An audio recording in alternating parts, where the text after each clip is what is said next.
Mubu Delorne Mubu presents People to People, read by Mubu Delorne Mubu.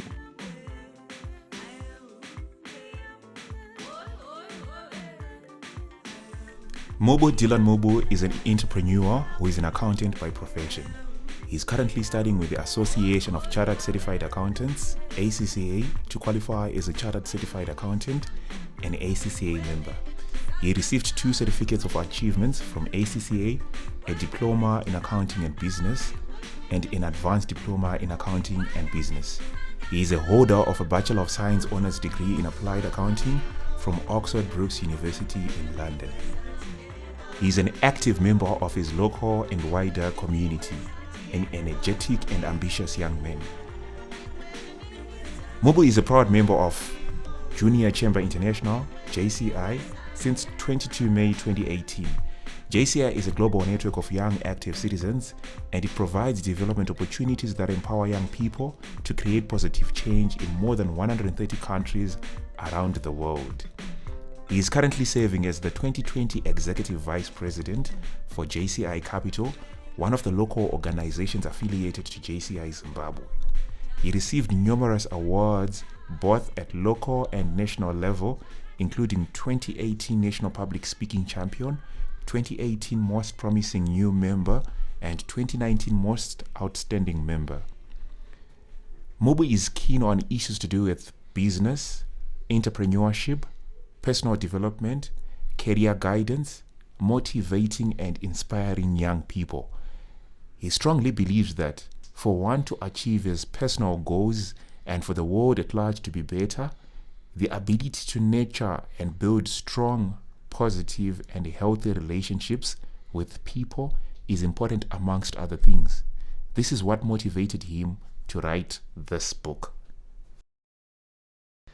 This book is dedicated to my siblings, Momeka, Nangalelwa, Nasishemo, Nosiku, Madalitso, Moviyana, and Liseli. My siblings drive me to strive to be better each day. As the firstborn, I do not intend to set the pace for them. However, I encourage them to dream big, be optimistic, fearless, respectful, and strive to build and maintain good relationships with people around them in order to achieve their personal goals and live fulfilling lives. And to all the game changers in the world. Chapter 1. My Journey. Since this is my first book, and you might not know me, I shall start with a brief history as I take you on a journey of my life and the importance of people. The journey began on 9 January 1996 in Mangura, a mining town in Mashonaland West, near the city of Chinhoyi. My father had moved to Mangura 6 years earlier to take up a teaching post at Redziwi High School. He is an economist and had just graduated with honors degree from the University of Zimbabwe, but like so many graduates at the time, due to economic downturn, he could not get the flashy corporate jobs they had been looking forward to. So teaching it was, and I can say that I'm happy he did become a teacher, because obviously otherwise he would not have met my mother, but also because it is from watching him as a lecturer all those years that I developed a passion for training people. He later moved into government, becoming a chief economist for the Ministry of Agriculture, and then finally pursue lecturing economics full-time, impacting lives of young professionals.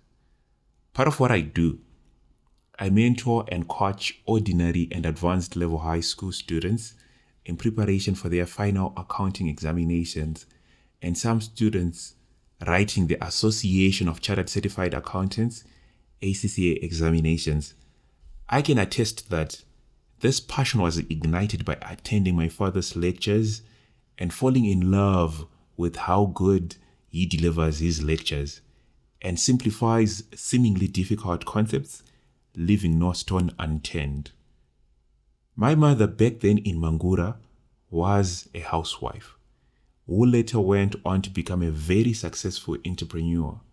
I respect and admire her level of hard work, determination, perseverance, innovation, and ability to see and seize every business opportunity that comes her way with confidence. As the firstborn, I had no option but to help out in many of her business ventures. Little did I know that I was being mentored. At the age of 9, I remember being sent to collect tons of fertilizer from a supplier with a truck driver and would deliver the fertilizer to some clients in our neighborhood in Waterfalls, who were mainly old people growing some crops in their backyard. Because of the old age, old people are unable to move around and get all the raw materials they need at the right quality and price, and my mother came up with a solution for that. My decision to become an entrepreneur over the years was also influenced by the fact that I've seen my mother take risks and succeed in many of her ventures, and it removed the fear from me of starting. As Napoleon Hill says in his book, Think and Grow Rich, every failure brings with it the seed of an equivalent success. Meaning, there is no need of being afraid to fail anyway, because even if you do, it will be worth it. 5 years later, we moved from Mangura into the capital city Harare and stayed in Warren Park. I commenced primary school at Warren Park 5 school, and at that time, I was so young, and all I remember is the excitement of being in the first grade, since we used to finish school early and have the rest of the day dedicated to having fun and playing soccer and all the other games in the ghetto. Even though I forgot a lot of the events that transpired at the time, I vividly remember the speech and prize giving day for that first year in school. There were these twins in my class who took the first and second positions respectively. Their parents expressed great joy at the ceremony, and the boys got huge presents which were wrapped up, and I never got to see what was inside. Instead of being jealous, I was inspired to work hard and make my parents happy one day. But to be honest, though my class position was somewhere in the second half, out of a class of about 50 pupils, I felt like I was already giving it my all, and there was nothing extra I could do at the time. The mindset changed later on, as Don Miguel Ruiz says in his book, The 4 Arguments, free yourself from limiting beliefs. We moved from Warren Park to Prospect, Waterfalls, in the following year. I then completed my grade 2 to 7 at Prospect Primary School. I remember my brother, Victor Moveyana, accompanying me to school on the first day to finalize my enrollment and get me started. He not only had to play this role as a big brother, but he was a former head boy at the same school. So the process was going to be much easier since the same head that he left, Mrs. Kapfumvuti, was still there. Despite being the head boy, my brother was also very good in volleyball and used to take top positions in class. He was popular amongst teachers because of the good reputation and relationships that he had built. Being his young brother, that got me famous on the first day at school, riding on my brother's legacy, like what Robert Greene wrote in 48 Laws of Power. So much depends on reputation. Guard it with your life. Despite the good start, earlier events turned badly since there was a delay in coming to pick me up on my first day at a new school. I didn't know what to do, and remaining behind after everyone else was gone was not an option for me. I remember following home a colleague Monashe Tafumane, that I had bonded with on my first day. I didn't know where he stayed exactly, but I just had a feeling that we stayed in the same neighborhood. If not, I was willing to come back to school and then wait. To my surprise, indeed, we stayed in the same neighborhood, though we had never met before, and this is how we became best friends. To date, we are still in touch from time to time. I remained average over the years, though I had good teachers, the likes of Mrs. Chivandire, Mrs. Chipere, a disciplinarian of all times, and Mrs. Machisa, to mention but a few. That wish to achieve good results and be awarded at a special ceremony was still there. I wanted it so badly that I could literally test it. Napoleon Hill gave it a name, Burning Desire. It was only when I was in grade 6, in third term, when I scooped the 4th position in my class for the first time in history. The feeling was incredible, and it was a dream that had finally come true. My parents were very happy.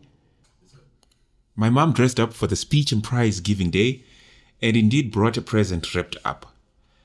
Things were hard at the time, and I remember opening it up at home, and to my surprise, there was something that had been taken from home and wrapped up to make a present.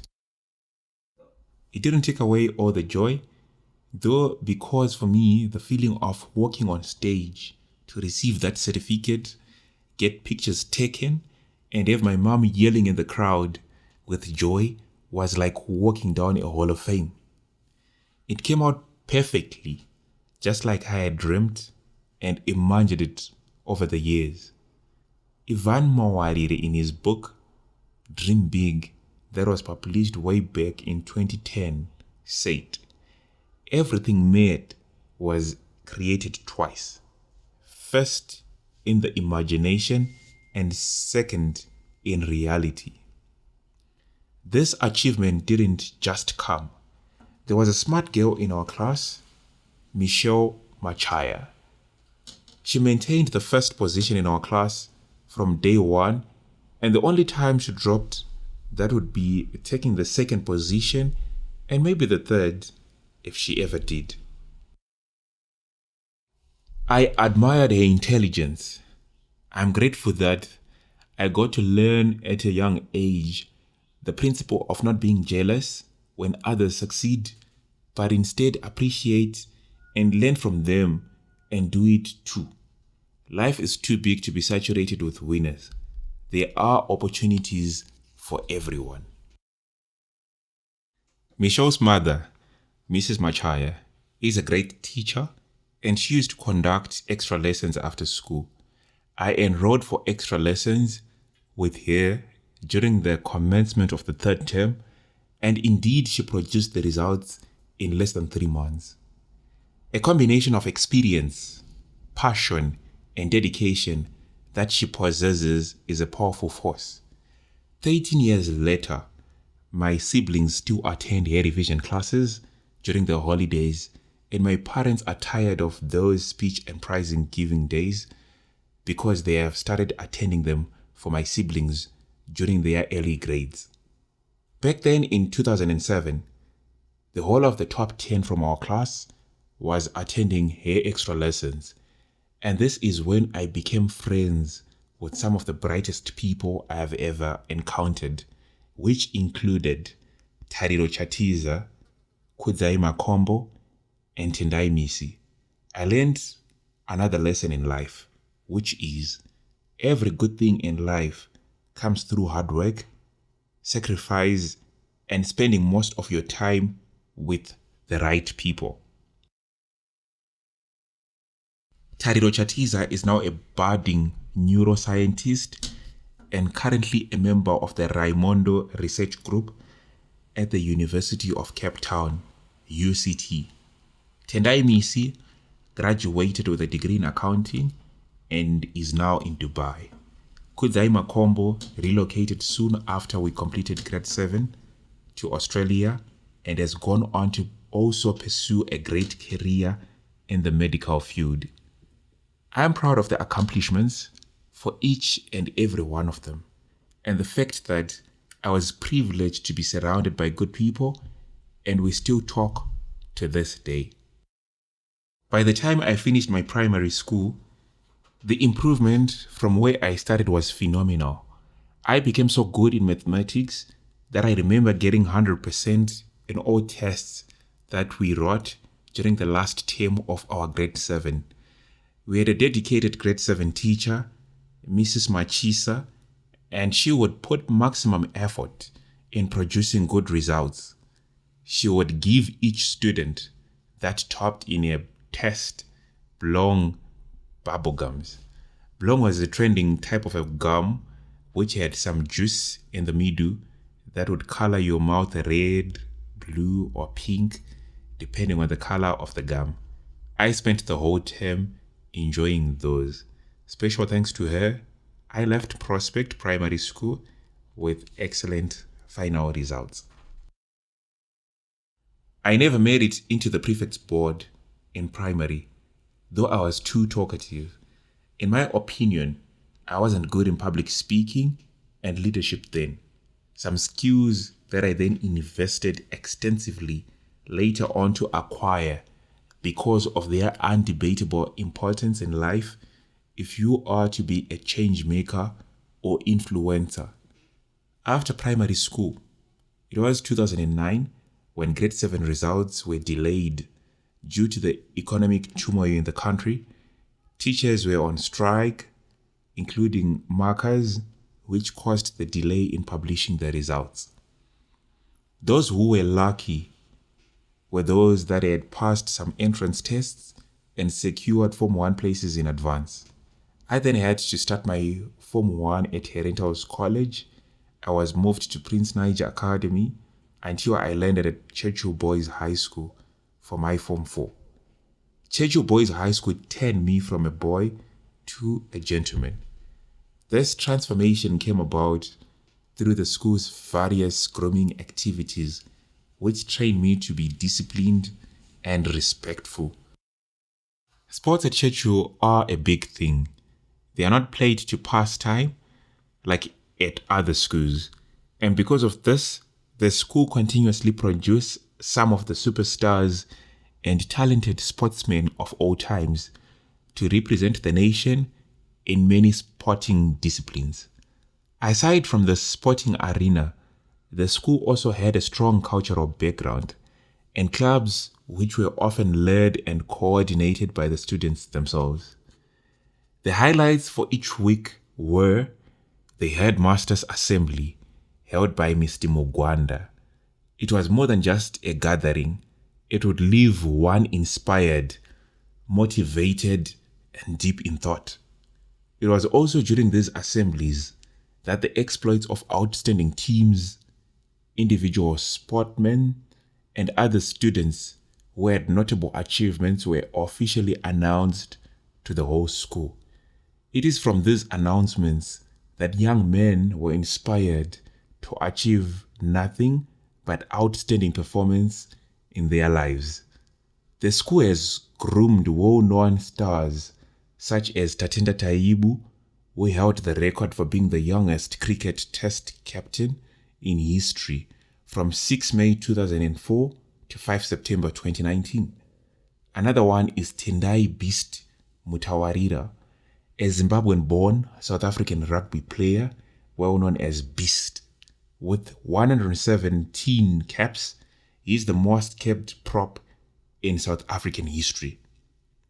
During high school, in a quest to make an impact, I remember I wrote to Zimbabwe Broadcasting Corporation, ZBC TV, Chief Executive Officer in 2011 with a concept called Education in Action. Education in Action was aimed at providing exposure to high school students through taking students on a tour to learn physically all practical concepts covered in their syllabi and record these tours for broadcasting on television. My concept was very simple. In commerce, students learn about the Zimbabwe Stock Exchange, and I thought students would learn faster and have a better appreciation by visiting ZSE and interact with traders. The same applies in science. There was a topic on Zisco steel. I always thought there was room to improve the education programs that were being screened at the time. Indeed, ZBC took action. I saw a vehicle on our gate one day after school, and the driver asked to see Mr. Mubu Delorne Mubu.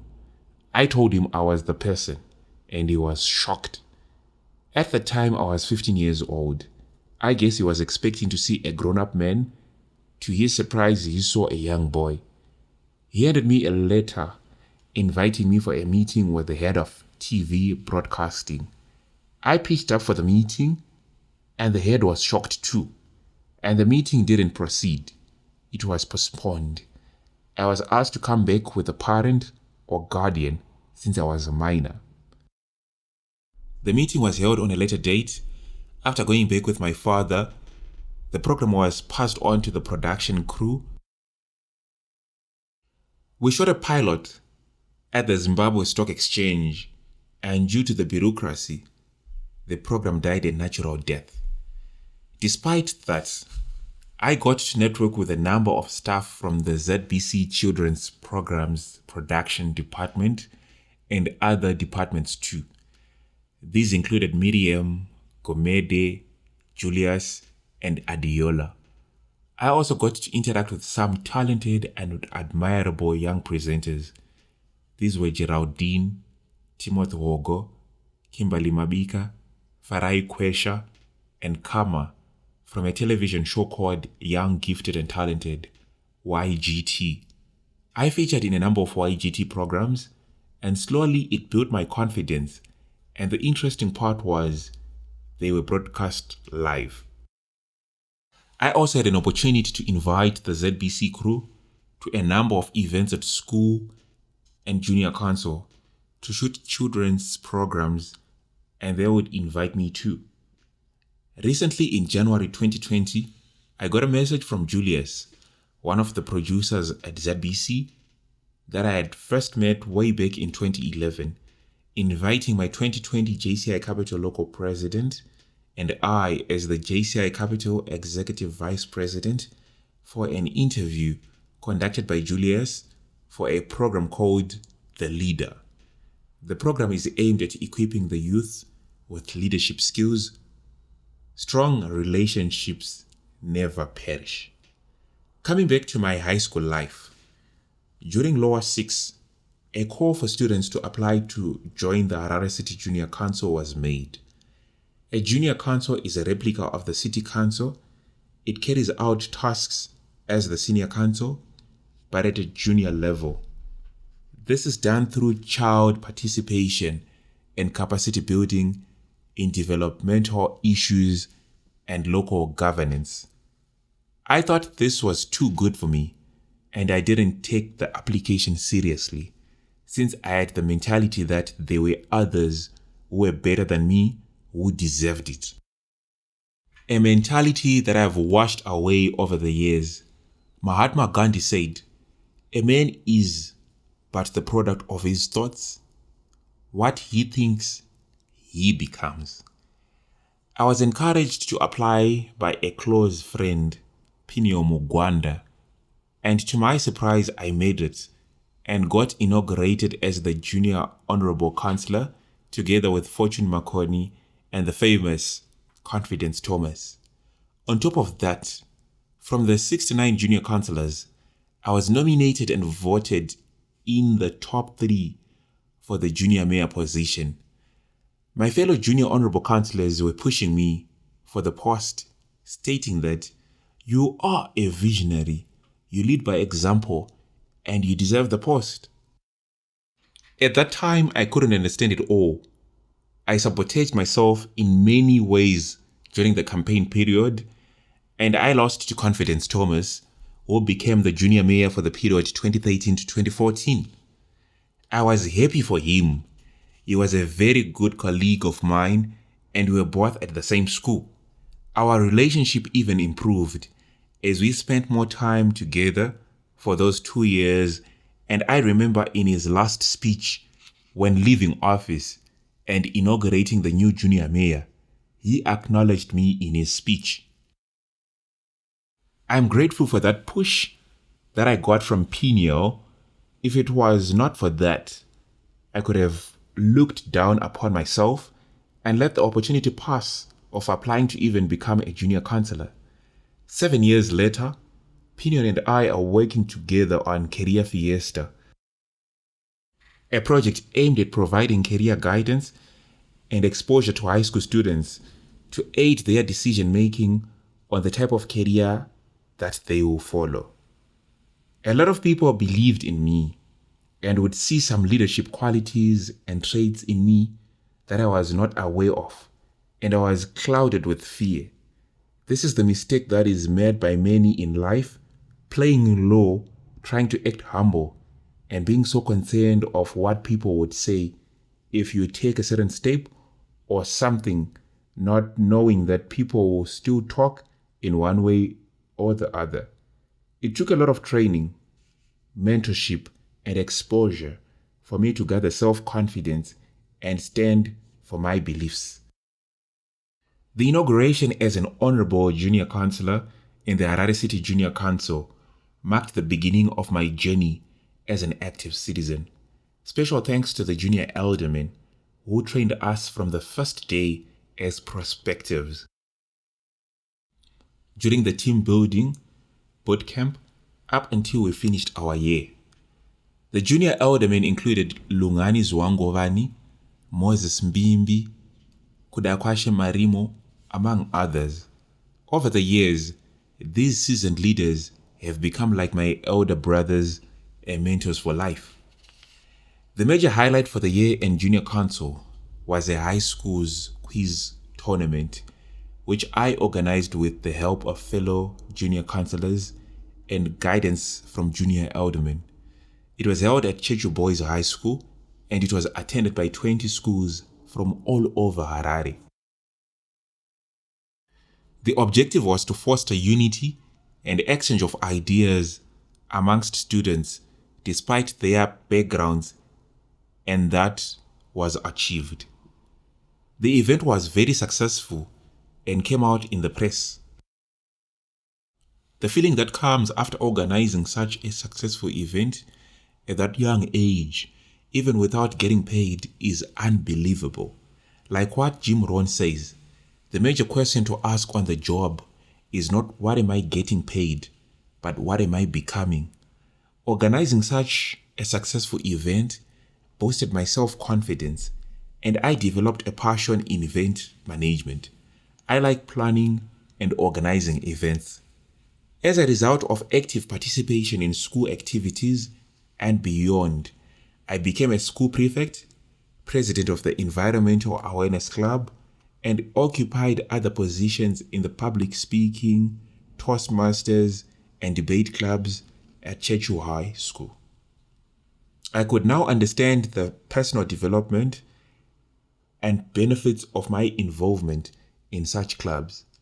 In addition, it gave me an opportunity to meet and interact with students from other schools more often and get exposed. I remember my blazer had so many badges. It was so flamboyant at the time, and one would get a lot of respect at school from other students. Despite scooping awards as the best student in accounting and in the commercials class, I got in trouble with a number of teachers. They expressed time and again that I was going to fail my final advanced level examinations and become a nobody in life because of participating in too many clubs. Despite having some negative comments from other teachers, I still had some teachers that believed in me, that would provide positive criticism, feedback, and coaching, the likes of Mrs. Nyarufuro, my ordinary level geography teacher, and Mr. Mugwanda, our headmaster. Mrs. Nyarufuro became like a mother to me and many others because of her patience, love, and care expressed in a way of teaching and life coaching young gentlemen at Churchill. On the other hand, Mr. Mugwanda played a pivotal role in influencing my professional career progression, which I will talk about in the next chapter. I have been to Churchill High School a number of times to check on these great heroes. To be honest, it wasn't easy balancing those extracurricular activities and academics, but I wanted them both, so I didn't drop any. My main worry was to still get very low points after sacrificing my passion for personal development, leadership, and networking.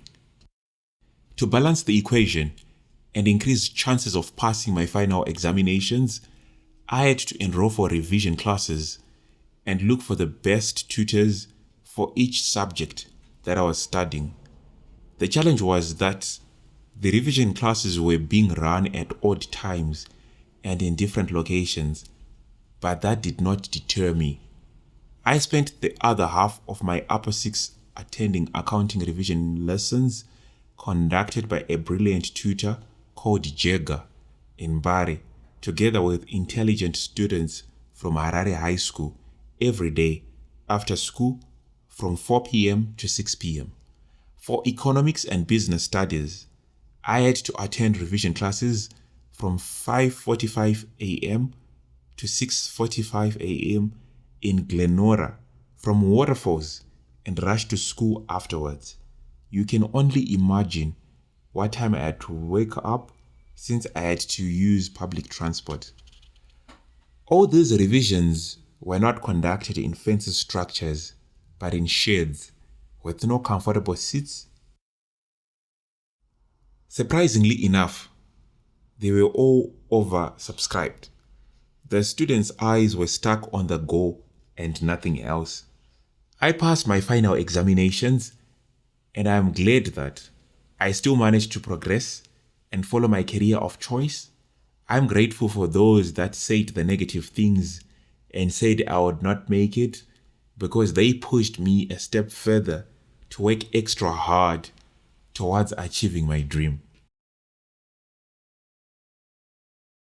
Chapter 2. The value of building strong, positive, and healthy relationships. Coming together is a beginning, keeping together is progress, working together is success. Henry Ford. True friends are like diamonds, bright, beautiful, valuable, and always in style. Nicole Richie. This is probably one of the longest chapters in this book, as it is the main focus of the title of this book. Building good and meaningful relationships with people takes time, and one has to be patient. During this time, people assess each other's attitude, character, values, and many other things. Trust is also built during this initial phase. I've already mentioned a number of relationships that I created during my early years in the previous chapter. In this chapter, I shall show how these relationships helped me to develop and how I created new ones. I was blessed at a very early age in my life. I knew exactly the career that I wanted to follow and the person that I wanted to become. I remember at 13, in Form 1, in my first accounting lesson, I was stuck with the overwhelming feeling that being an accountant was exactly what I wanted to be. Was it because of the teacher? Was it because of the topic? No. My mother is an entrepreneur and has had a number of entrepreneurial ventures that she has embarked on in order to assist in providing for the family. She has done this together with my father. I had the privilege of being involved in my mother's entrepreneurial ventures from the time I was 8. When I was introduced to accounting, I saw this as an opportunity to properly organize and put my mother's business in order. By that, I mean in terms of how transactions were recorded. Besides, The accountants I knew at the time were driving nice big cars and were married to beautiful ladies, and I wanted that too. So while I was still in high school, I had already made the decision that I wanted to become an accountant, but I didn't know how I was going to become one. The norm was to finish high school, get good points, enroll as a university student, graduate, get a good job, and that's it. The other option was to finish high school, get good points, enroll with an accounting firm, start articles, and qualify as a chartered accountant. My sister Raksha Marara had been introduced to Junior Chamber International by her friend Cosmas Mokungatu, and she saw JCI as a great opportunity for networking and personal development. She shared with me some material whilst I was in advanced level and encouraged me to consider joining JCI as soon as I was done with high school. I went through the material and was overwhelmed at the time. Soon after finishing high school, Raksha invited me to an opening night for JCI City. This was being held at one of the fancy hotels in town, Crown Plaza. I went there formally dressed, and what I saw that night was an experience of a lifetime. The speeches by the guests were powerful. As for the leaders, well, they were certainly inspirational. The room was full of like-minded young people, smartly dressed and energetic. I had a chat with Simbarashe Goa, the 2015 JCI Capital President, and he invited me to another opening night, which was being held the following week at the same hotel. The following week seemed to drag, and I couldn't wait for that evening's event. This was in January 2015, and my advanced level results came out the same day when the opening night was being held. I went first to collect my results, formally dressed. I had done well. The bad news was, due to this bottleneck system in Zimbabwe, the points were not good enough for me to enroll for accounting at the university that I wanted to go to. They were also not good enough for articles, at least at the accounting firms that I had done research on. One required straight 15 points. I left my former high school, everyone congratulating me for the good results, but deep inside me was a feeling of deep despair. As things stood, there were limited chances of me pursuing my dream, and now I had to consider doing something else. That feeling almost tore me apart. I turned up for the opening night, pretending as if all was well. Adversely, all was set and on point for that meeting too. Before the meeting, people were standing up, introducing themselves and saying a few things about themselves. This was obviously to buy time. When it was my turn, I stood up and confidently introduced myself. I thought of sharing my results and decided to do so since I knew I would lose nothing anyway. I also mentioned that I was sad because I thought I was no longer going to pursue accounting. There was that moment and everyone expressing some sympathy. The next person introduced themselves and the meeting continued. After the meeting, Paul Mujuru, one of the JCI Capital members, who has become a close friend and mentor, came to me and said, "Congratulations, man. I'm so proud of you. If you still want to do accounting, you can consider studying with the Association of Chartered Certified Accountants. It's a really good program. Check out their website. It's www.accaglobal.com. In fact, I'm working at ACCA local office, so you can come tomorrow and register as a student. We have a promotion that we are running and registration is free." I did research on ACCA and found out that it is a global accountancy body which offers flexibility since you can study it from anywhere in the world. It is comprehensive and, most importantly, recognized worldwide. Your guess is right. The following day, early in the morning, I was there at ACCA offices and got registered as a student. After the registration, the same guy who had invited me to register offered me something more. My guy, there's this new accounting firm. They are enrolling advanced level graduates for an internship program. Interns get to be mentored in preparation for their ACCA examinations, get practical working experience, and qualify as chartered certified accountants. You can consider applying too. You will need a reference letter from your headmaster. Here are the application forms. I hate procrastinating, so soon after that, I went straight to my former school to get a reference letter. As soon as I got there, my headmaster said, "Mr. Mubu, thanks for coming. I was looking for you. There's a gentleman who came this afternoon looking for you." This was Mr. Madoda, FFG's services manager. He explained to me about an accounting internship that they are offering. I think you should definitely go there. If you don't take up this opportunity, I don't know what else you're going to do. Let me sign your reference letter. To cut the long story short, I discussed the opportunity with my parents and applied for the internship. I never thought I was going to make it, but I remember receiving a call being invited for the interviews.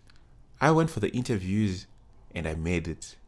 Sadly, a month into the internship program, I made a decision to stop attending JCI meetings and focus on my career and come back fully 3 years later after finishing my studies. This was before I had attempted even a single ACCA examination. Everyone around me was expressing how difficult ACCA examinations are and how one needs to be so focused. It is said that some people express their own fears and inabilities in a way as if they also apply to you, and if you're not careful, you will listen to that and join the 90% majority and become mediocre. Be careful of the kind of people that you seek advice from and who you associate yourself with.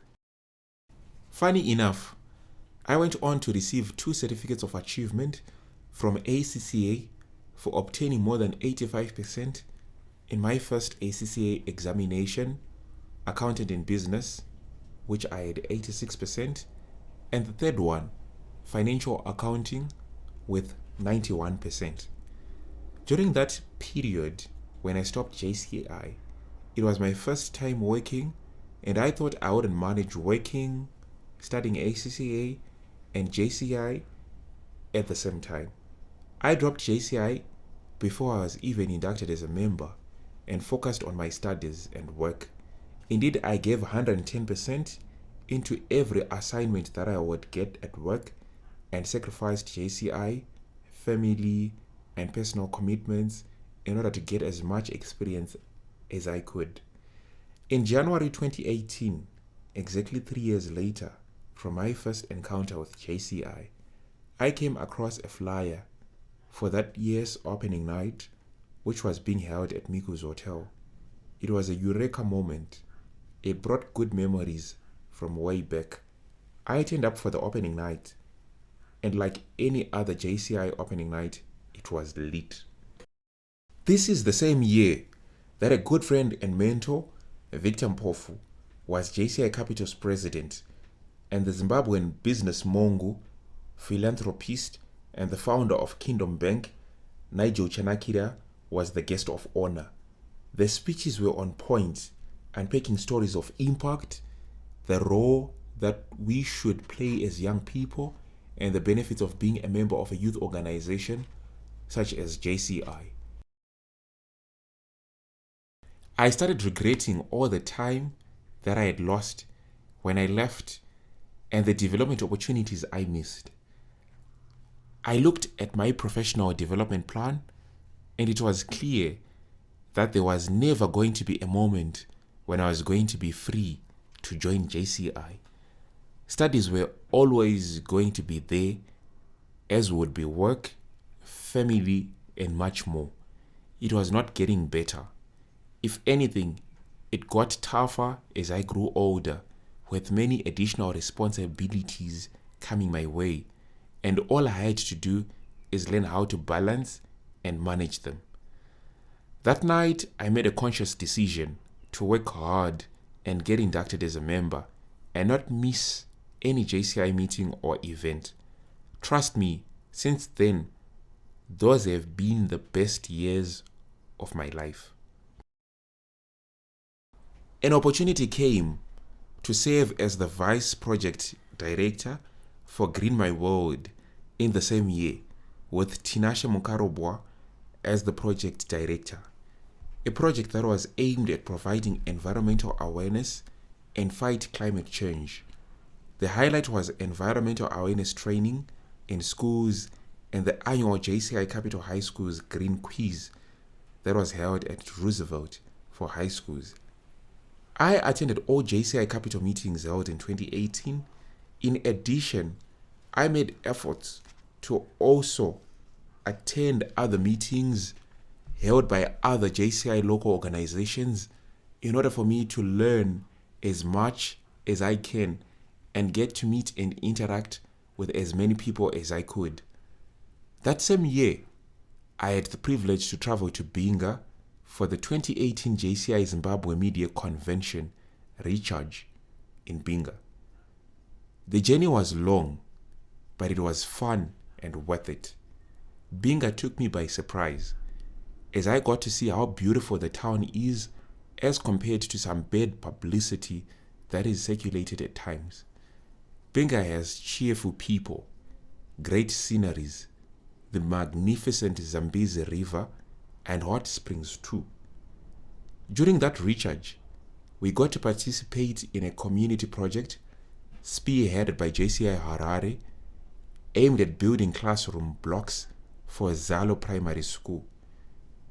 Students at that school were learning under trees, some thatched structures, and sitting on some uncomfortable seats made from trees.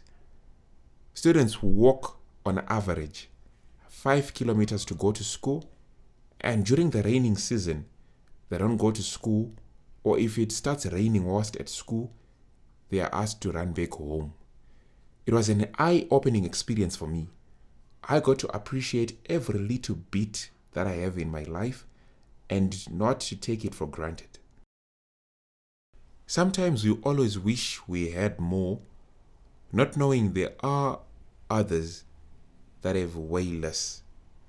I was shocked though that as a country we still have such backward situations despite the outrageous corrupt activities reported day in, day out, featuring those in power aimed at making them excessively rich, totally forgetting the marginalized groups in our society.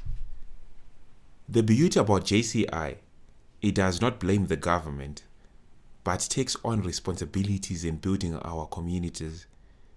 We had an opportunity to participate in molding bricks for building school blocks.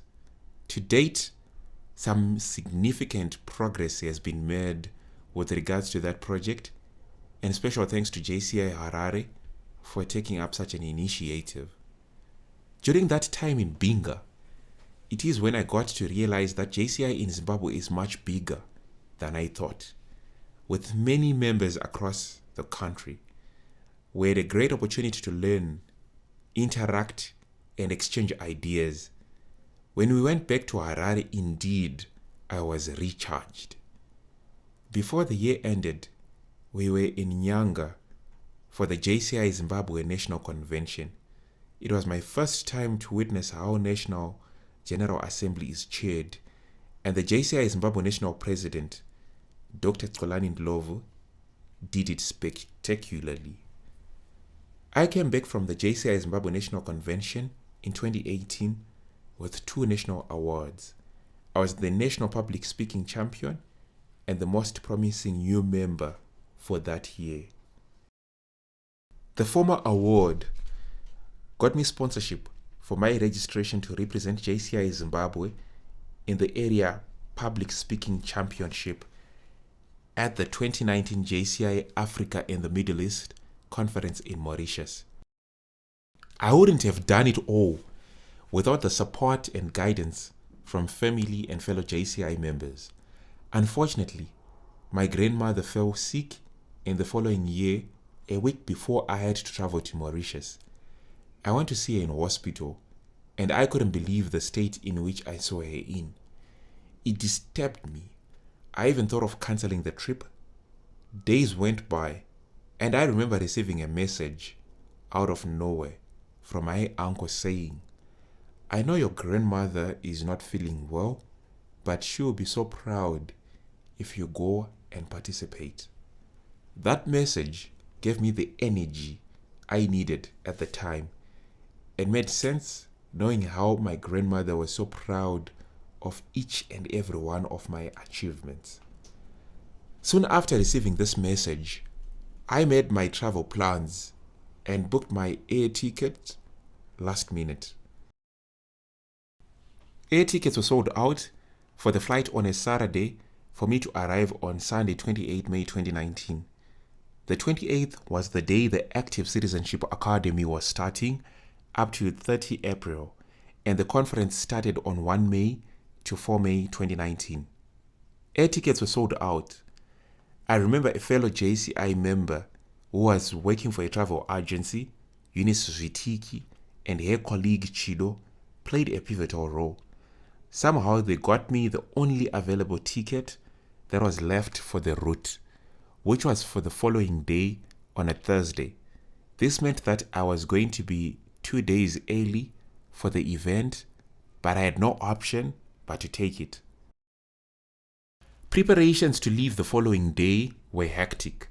I remember I arrived at the airport late, almost an hour after the official closing time for check-in. However, when I got to the airport, check-in was still open. I was advised that the flight had been delayed by 4 hours. Whilst everyone else was complaining, you can only imagine how I felt. Surprisingly, some fellow JCI members who booked the right flight that I was supposed to take on a Saturday experienced a delay by a day and didn't make it for the Active Citizenship Academy. Little did I know that booking the ticket late and arriving way early in Mauritius was a blessing in disguise. Whilst in Mauritius, I made efforts to keep myself very busy to avoid feeling sad thinking of my grandmother who was sick in hospital. I attended every training and side event that I could. I was in conversation with people from different countries and made friends. Unfortunately, I lost in the public speaking competition. Despite that whole experience built my character, got me exposed, and made me become a much better person. My grandmother and I were so close. Growing up, she would sacrifice her last cent to put a smile on my face and see me move on with my career. In return, I would work so hard to assist her with some errands, and I couldn't wait from time to time to share with her my achievements and see that genuine smile on her face. Unfortunately, she died upon my arrival at the airport back from Mauritius. It is not easy losing a close relative that plays a cheerleader role in your life and gives you that energy to keep moving. 2019 was a difficult year. However, I tried my best to remain optimistic. 2019 was the same year that I had an opportunity to serve as the JCI Capital Vice President individual in charge of membership with a very cheerful local president, Nomalanga Chipare. It was a very fruitful year with a total of 16 training sessions offered in a year and 19 new members inducted. Being a fan for traveling and networking, I also attended the 2019 Recharge in Marondera, a national convention in Gweru, In 2019, I received 3 individual JCI National Awards. The awards were the Most Outstanding Member, the #Impact Award, named after the 2019 JCI Zimbabwe National President, Laura Pamela Tigere's theme, and came 3rd in the National Public Speaking Champion. All that recognition and awards came through a lot of hard work, but despite that, I couldn't have done it alone. I had to ask a lot of questions, seek mentorship and help from those that had walked the journey before. These are a few of my personal stories, where people contributed directly or indirectly for me to achieve my personal goals. I know you have yours too. Let's review this. A number of people played main actors in my story. My sister, the JCI colleagues, and my headmaster. If it wasn't for the good relationships that I had with these people, I might have not achieved my dream.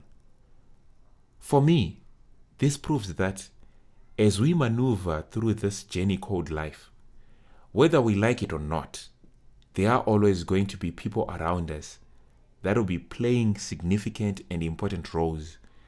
And knowing how to deal with these people is an important skill. I have recently become a member of the Executive Toastmasters Club since March 2020, after visiting the club for the first time in 2017. I like the people and how they are organized, and conduct meetings and the opportunities provided by Toastmasters for one to improve communication and leadership skills. When I took the online pathways test on the Toastmasters website, to my surprise, strategic relationships came out as the recommendation out of 8 paths available, because the relationships rank highly on my values list. It is during the time when I was attending Toastmasters meetings as a visitor, when I met Ashley, who then introduced me to her husband, Trinos Longo. Trinos then became my public speaking coach and mentor. Over and above that, he inspired and motivated me to write this book by taking me through steps on how to come up with a book, as he has successfully written 2 great books. Since 2018, I've been visiting the Rotaract Club of Harare West meetings too. I like being amongst a group of self-driven and like-minded people working together for a worthy cause.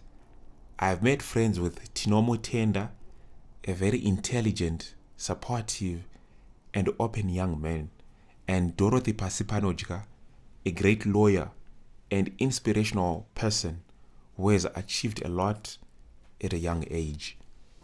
One would wonder how I manage to attend events at all these great organizations. I believe that people always create time for the things that they love. I'm rarely at home early because it's either I'm attending a meeting, training, or event somewhere. I love networking and building relationships with people. Not all my relationships have been rosy. I've messed up at times and derived lessons from that. I've made it my goal to make an effort to build good relationships with people. Good relationships take time to build, but you need to be patient and sincere. Again, if you pretend and overdo it for the sake of getting something from someone, it's either they will notice it and get disappointed, or you might fail to get exactly what you were targeting and you will get disappointed. For example, in hard times like this, you might befriend someone because of their high position at their workplace, hoping to get a job, and you never get one. You might get frustrated. However, instead of assisting you with a job, that person could play a part in your personal and professional development, and in the process, make you better positioned for employment. You could get skills relevant for you to start a business, enabling you to be an employer and not an employee.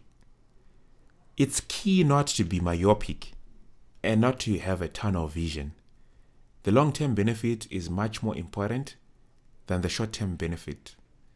Getting a $100 bill from someone's pocket could solve your immediate problems, but you could come back begging for more because it's not sustainable. Healthy relationships are a two-way process and mutually beneficial. Both parties need to play a part or contribute to each other's lives. The next time you find yourself nagging someone for partnership, mentorship, friendship, love, or any form of relationship, consider asking yourself what you are ready and prepared to bring to the table. It might not be financial, but you need to be innovative, creative, and willing to sacrifice. By the way, this again should not be a barrier for you not to talk to that person, but just have that kind of a mindset. The last thing that you would want is for you to end up being chased away or a person running away from you because they already know your story before you say it. You need money or you want to ask for something. Be ready to give something. If you can, give more than you receive. You will earn much more respect. What kind of people can you consider building good relationships with? This could be your family, friends, and other people who are more experienced and better than you at something. Family. Your family is more important. It is unfortunate or fortunate that we never get to choose our parents or siblings. However, in many situations, you'll find that your family will always be there for you at all times. Play your part in maintaining good relationships with your family members. It might not be easy at times, but with enough effort, you can achieve some good results. There are no benefits that come from being enemies with your family, as it only creates unnecessary and unproductive tensions. Friends. Have good relationships with your friends. Some friends with time become like family because of the strong bond and positive contribution in your life. The opposite is true. Some friends can lead you into disaster and you will wish you never knew them for the rest of your life. The bottom line is, one has to be sober and very conscious when choosing the type of friends to associate with. Junk in, junk out, full stop. Better people. You'll find that there are individuals that you always admire in life. This could be because of their skills, achievements, possessions, you name it. These could act as role models or mentors. Get close with them and learn how they got to their stage. It will shorten your way to the top. Normally, these people might not be stingy with information. They might play hard to get, but be patient and always have something to offer too, so that you can get their attention. After everything has been said and done, it is not fair to blame someone for your lack of motivation and success. Nobody owes you anything. If you understand that, you will start taking responsibility for your life and the actions you take. In conclusion, employment, career, travel, and business opportunities have come my way because of a healthy network of relationships. I continue focusing on building and maintaining strong, positive, and healthy relationships with people. Not all are equal in strength, but I make an effort to keep each in good shape. Chapter summary. Good relationships can assist you in achieving your life goals and targets. They can assist you in reaching that sense of fulfillment and make you a better person. Good relationships take time to build. One has to be patient and sincere. Keep your expectations low you might get disappointed. Mutually beneficial relationships are the best. Be ready to offer something in return. If you can, give more than you receive. Do not be stuck on the other side. No one owes you a favor. Chapter 3. The role and importance of mentors, coaches, and role models. Show me a successful individual, and I'll show you someone who had real positive influences in his or her life. I don't care what you do for a living. If you do it well, I'm sure there was someone cheering you on or showing the way. A mentor, Denzel Washington. I absolutely believe that people, unless coached, never reach their maximum capabilities. Bob Nadelli. Find someone who has a life that you want and figure out how they got it. Read books. Pick role models wisely. Find out what they did and do it. Lana Del Rey. Let's start by putting things into perspective. A mentor is someone who sees more talent and ability within you than you see in yourself and helps bring it out of you. On the other hand, a coach is one that works to change a person's life for the better and help him or her achieve a number of specific objectives. Last but not least, a role model is a person looked to by others as an example to be emulated. In building relationships, it is key that one considers having a mentor, a coach, and a role model. There is no need to reinvent the wheel at times. It is important to recognize that there are those that have walked the journey of life before us and have accumulated life experiences which we can tap into. These can be mentors, life coaches, or role models. They can play a pivotal role in shortening your path to success and lessen your mistakes as you learn from their experiences. Mentors can be trained or untrained. Your parents, teacher, colleague, friend, pastor can be your mentor. There is a recognition that you will be learning something from their past experiences which could be beneficial to you. Mentors. One can have physical or online mentors.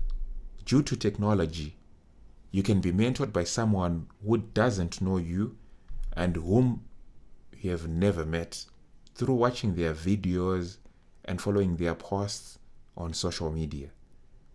That is the beauty of social media. I have both physical and online mentors, and there are many. My life has been transformed by each one of them. I will share some lessons that I learned from my mentors. I'll start with my online mentors.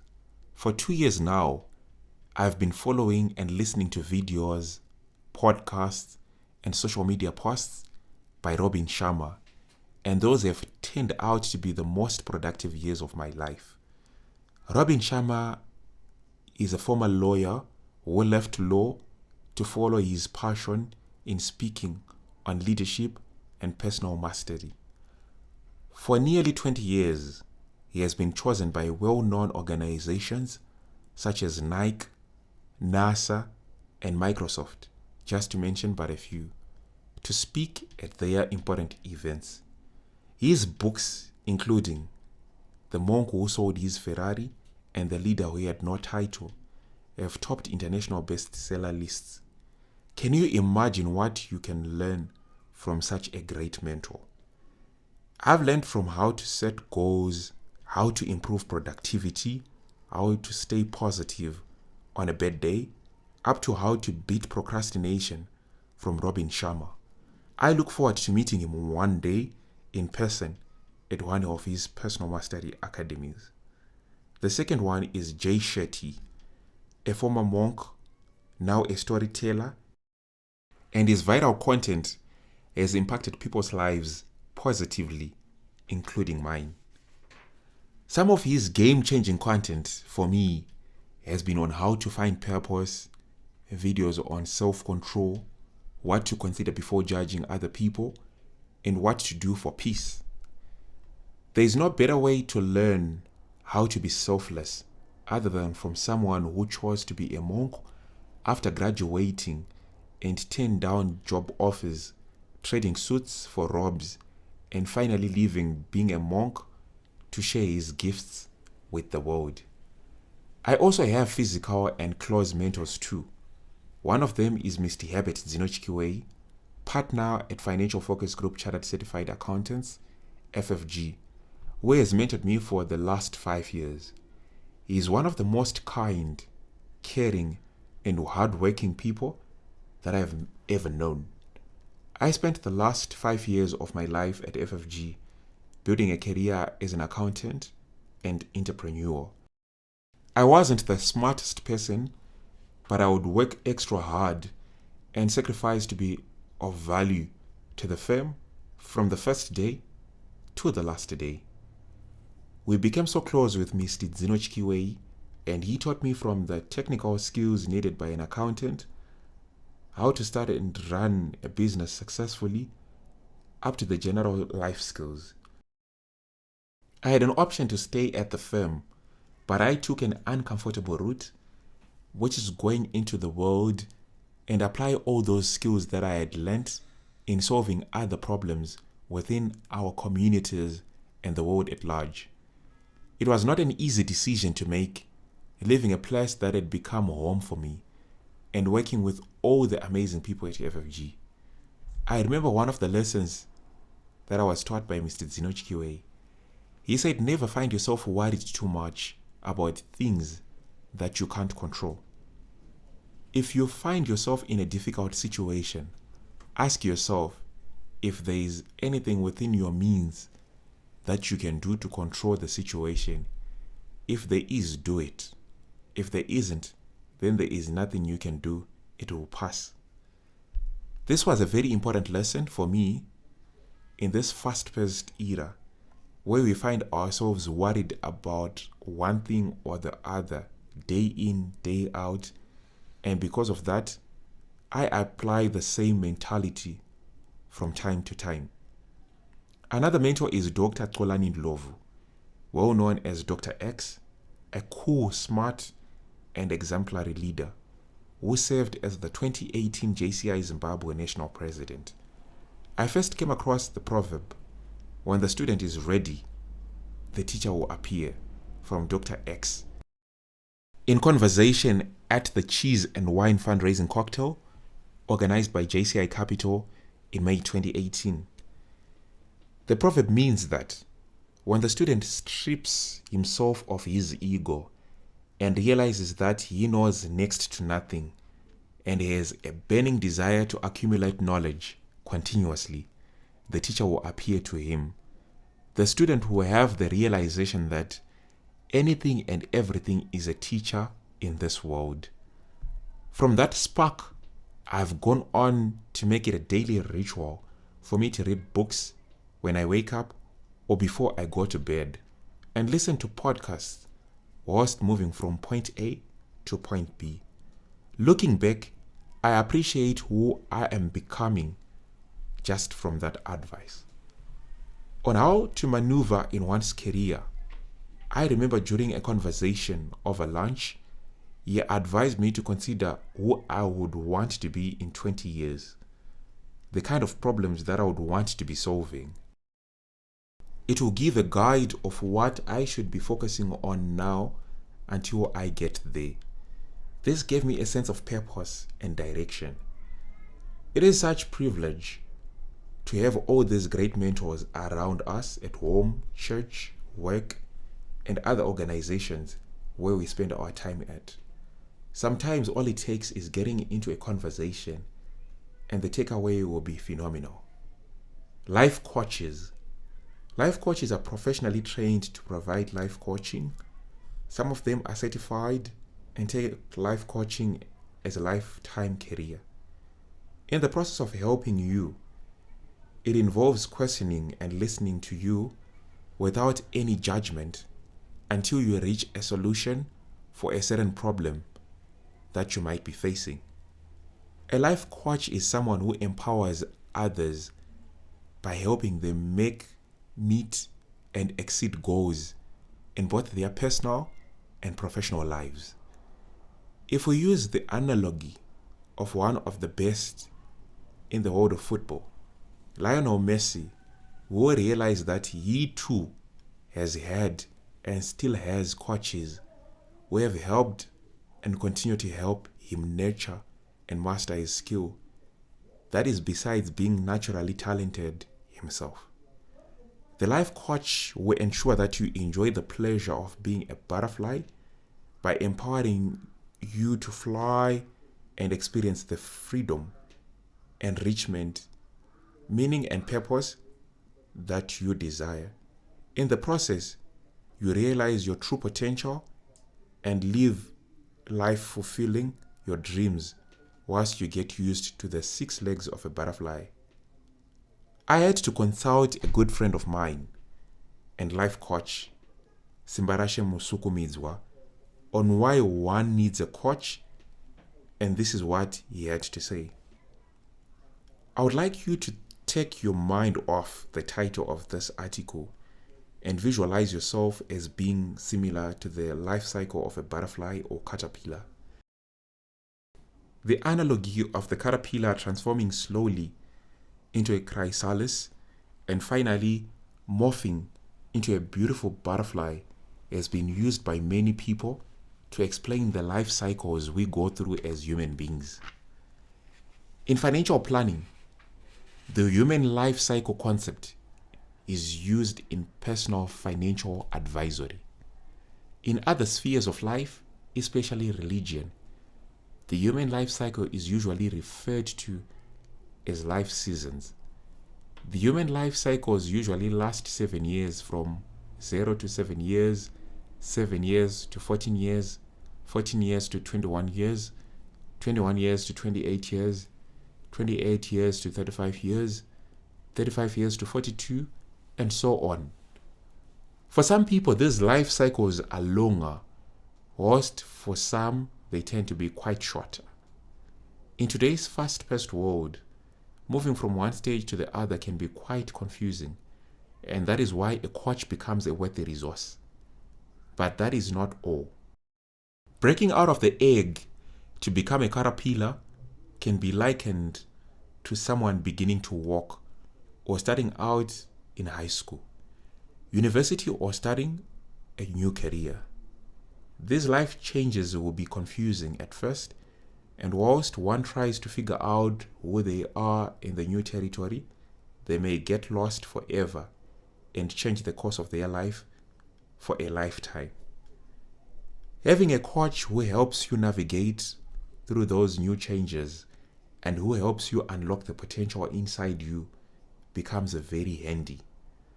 As I have explained above, moving from a pupa to a caterpillar is characterized by being introduced into a different world, one that you are not used to. For example, moving out of your parents' house, getting promoted at work, or starting a new career or a job. As one gets overwhelmed by the activities which happen in that new life, the information becomes too much that they enter into a cocoon, chrysalis stage. Growing through this life stage is unavoidable, but how you conduct yourself when you are in this stage can make or break you for good. This cocoon stage has been described as puberty stage for the teenagers and midlife crisis for young adults. This stage is when life seems to suddenly come to a standstill and nothing seems to be happening at all. The new life, which would have seemed exciting, suddenly becomes uninteresting and a mere liability. Life becomes meaningless. This cocoon stage also happens to men after marriage, as the couple struggles with adjusting to accommodate each other.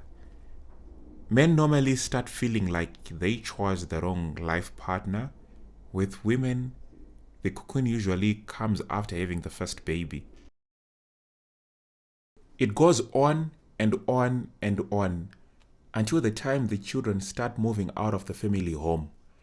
Failure to deal with this stage usually manifests as drug abuse and crime for teenagers, whilst for adults, it usually manifests as alcohol abuse, infidelity, and domestic violence.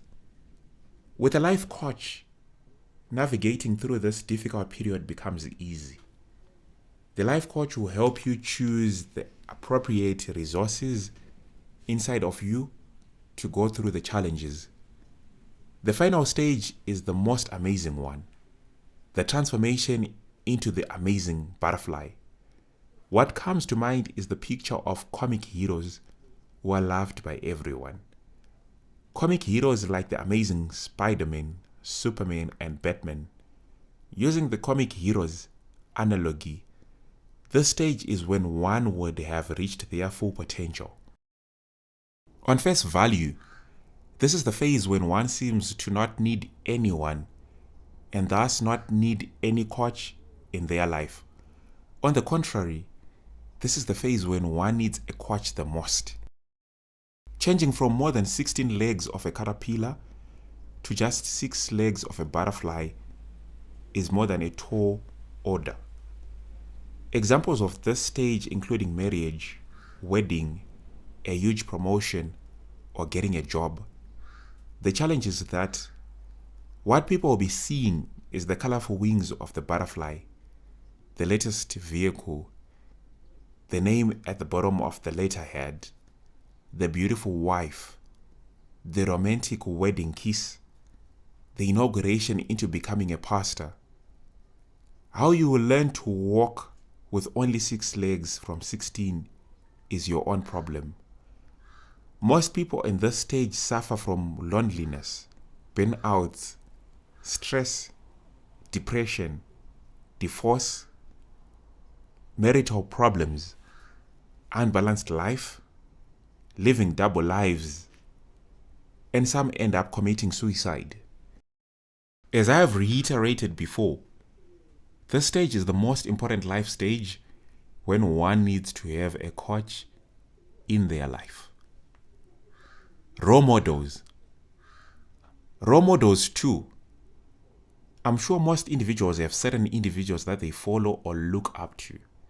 This can even influence one's character, attitude, and lifestyle. If in a good way, why not? I do have role models too. Tinashe Mutarisi, Trevor Noah, and Barack Obama, just to mention but a few. The list is endless. I've never met those 3, but from afar, they deposit a lot of positive thoughts in my mind and good vibes. Tinashe Mutarisi is a multi-award-winning Zimbabwean businessman, founder and chairman of Nash Paints, which started in 2006 and has grown on to become a household name. Tinashe is humble and fun, yet very influential.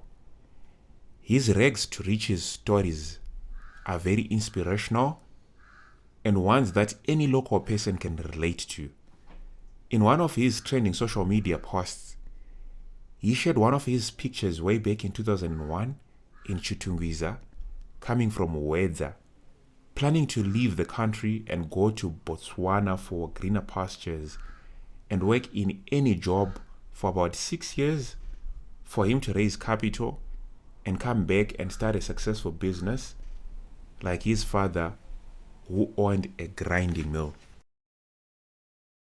For me, as an entrepreneurship enthusiast, this gave me that drive to lower down my ego and not have capital as an excuse for not being in business.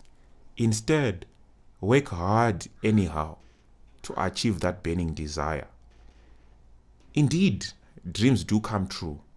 Connecting the dots, about 6 years later from when the picture was taken, that is when Tinashe started Nash Paints, and the company has grown over the years to become a multi-million-dollar business. This he has achieved despite having some people looking down upon him and telling him how it will not work in the early days. As Mark Twain said, keep away from people who try to belittle your ambitions. Small people always do that, but the really great people make you feel that you too can become great. Besides focusing on his business, he plays a very significant role in the Zimbabwean arts and entertainment industry. Behind the scenes, he has supported many award-winning musicians, including Ja Praiser. The second role model is a comedian, author, political commentator, and television host from just across Limpopo, South Africa, Trevor Noah. It all started by watching his hilarious videos on YouTube and then following his journey on how difficult he grew up in South Africa during the time of apartheid, as his father was white and his mother was black, and they were not allowed to live together. From launching his career in 2002, at the age of 18, Trevor Noah has worked so hard to build his career in different roles as an actor, presenter, and comedian, finally landing him a job in America as host of The Daily Show on Comedy Central. The way Trevor Noah commands attention, whether on stage or during an interview, inspires me. You cannot tune into his show and listen for 2 seconds and turn it off, but watch it until the end instead. Listening to the depth of his content, you can tell the great effort put into his research and how intelligent he is. From such a great role model, I've learned that what is important is to follow your passion and do the things that you love. Everything else comes whilst you are on that path. Last but not least, on my list of role models is the 44th President of the United States of America, Barack Obama. The sole achievement of being USA's first African American president is game-changing for me. I can only imagine the number of whispers that he received being told how impossible it was for him to achieve such a dream. This goes on to support the teachings in Don Miguel Ruiz's book, The 4 Agreements, that one needs to free himself or herself from limiting beliefs. Don't take things personally. What people tell us about ourselves has nothing to do with ourselves, but how they perceive reality. President Obama did not achieve his position through pity, but by merit, and went on to be one of the best presidents that USA has ever had. Even after his tenure, he still receives great honor and respect from all over the world. As a role model, I admire his ability to swerve successfully from a lawyer, community organizer, senator, politician, father, husband, and influencer to being a president. Secondly, President Barack's high level of discipline and self-control, which has resulted in no drama at all. I also admire his great oratory skills. He speaks slowly, in a manner that everyone can understand, with a lot of wisdom and without provoking anyone. All these traits play in my subconscious mind when I speak, trying to apply lessons from such a great leader.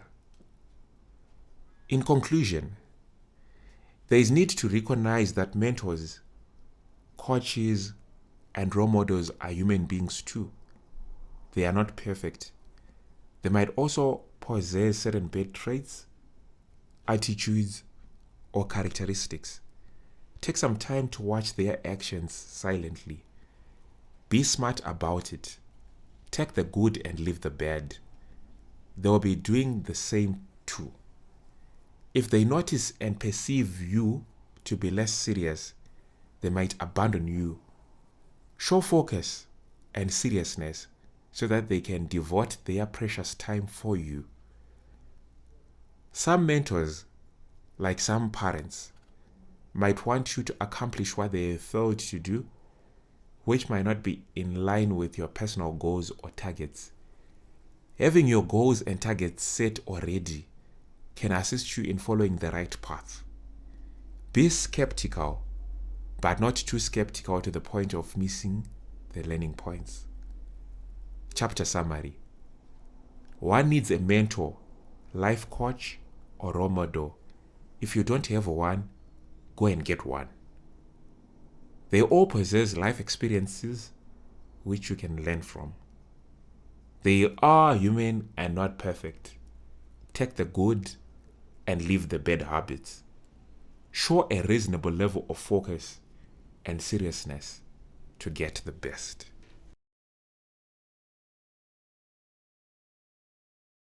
Chapter 4.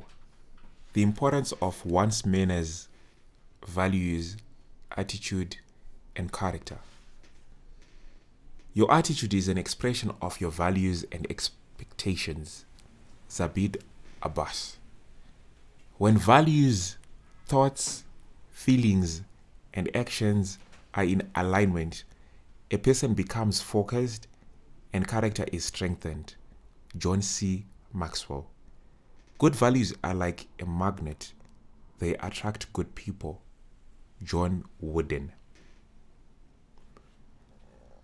Have you ever come across a person who, when they start talking, you all face down and feel like closing your ears with shame because of how they will be insulting people left, right, and center? A person who has an extraordinary record for lying. Almost 99% of the things that the person says is untrue. Last but not least, an unreliable person who does things very lackadaisically. Life is like an interview. People will be watching and gauging the kind of person who you are. It has a bearing on the level of success of your interactions and relationships. Some have missed some lifetime opportunities because of being viewed as a joker, despite having the requisite experience and expertise. On the other hand, there are certain people who, when important matters are about to be discussed, always have a seat on the main table, while others are asked to go out because of their lack of seriousness and forever joking manner. It reminds me of an exercise that we once did when we were going through a leadership training in preparation to supervise junior interns that I had recently joined an accounting firm that I was attached to, FFG.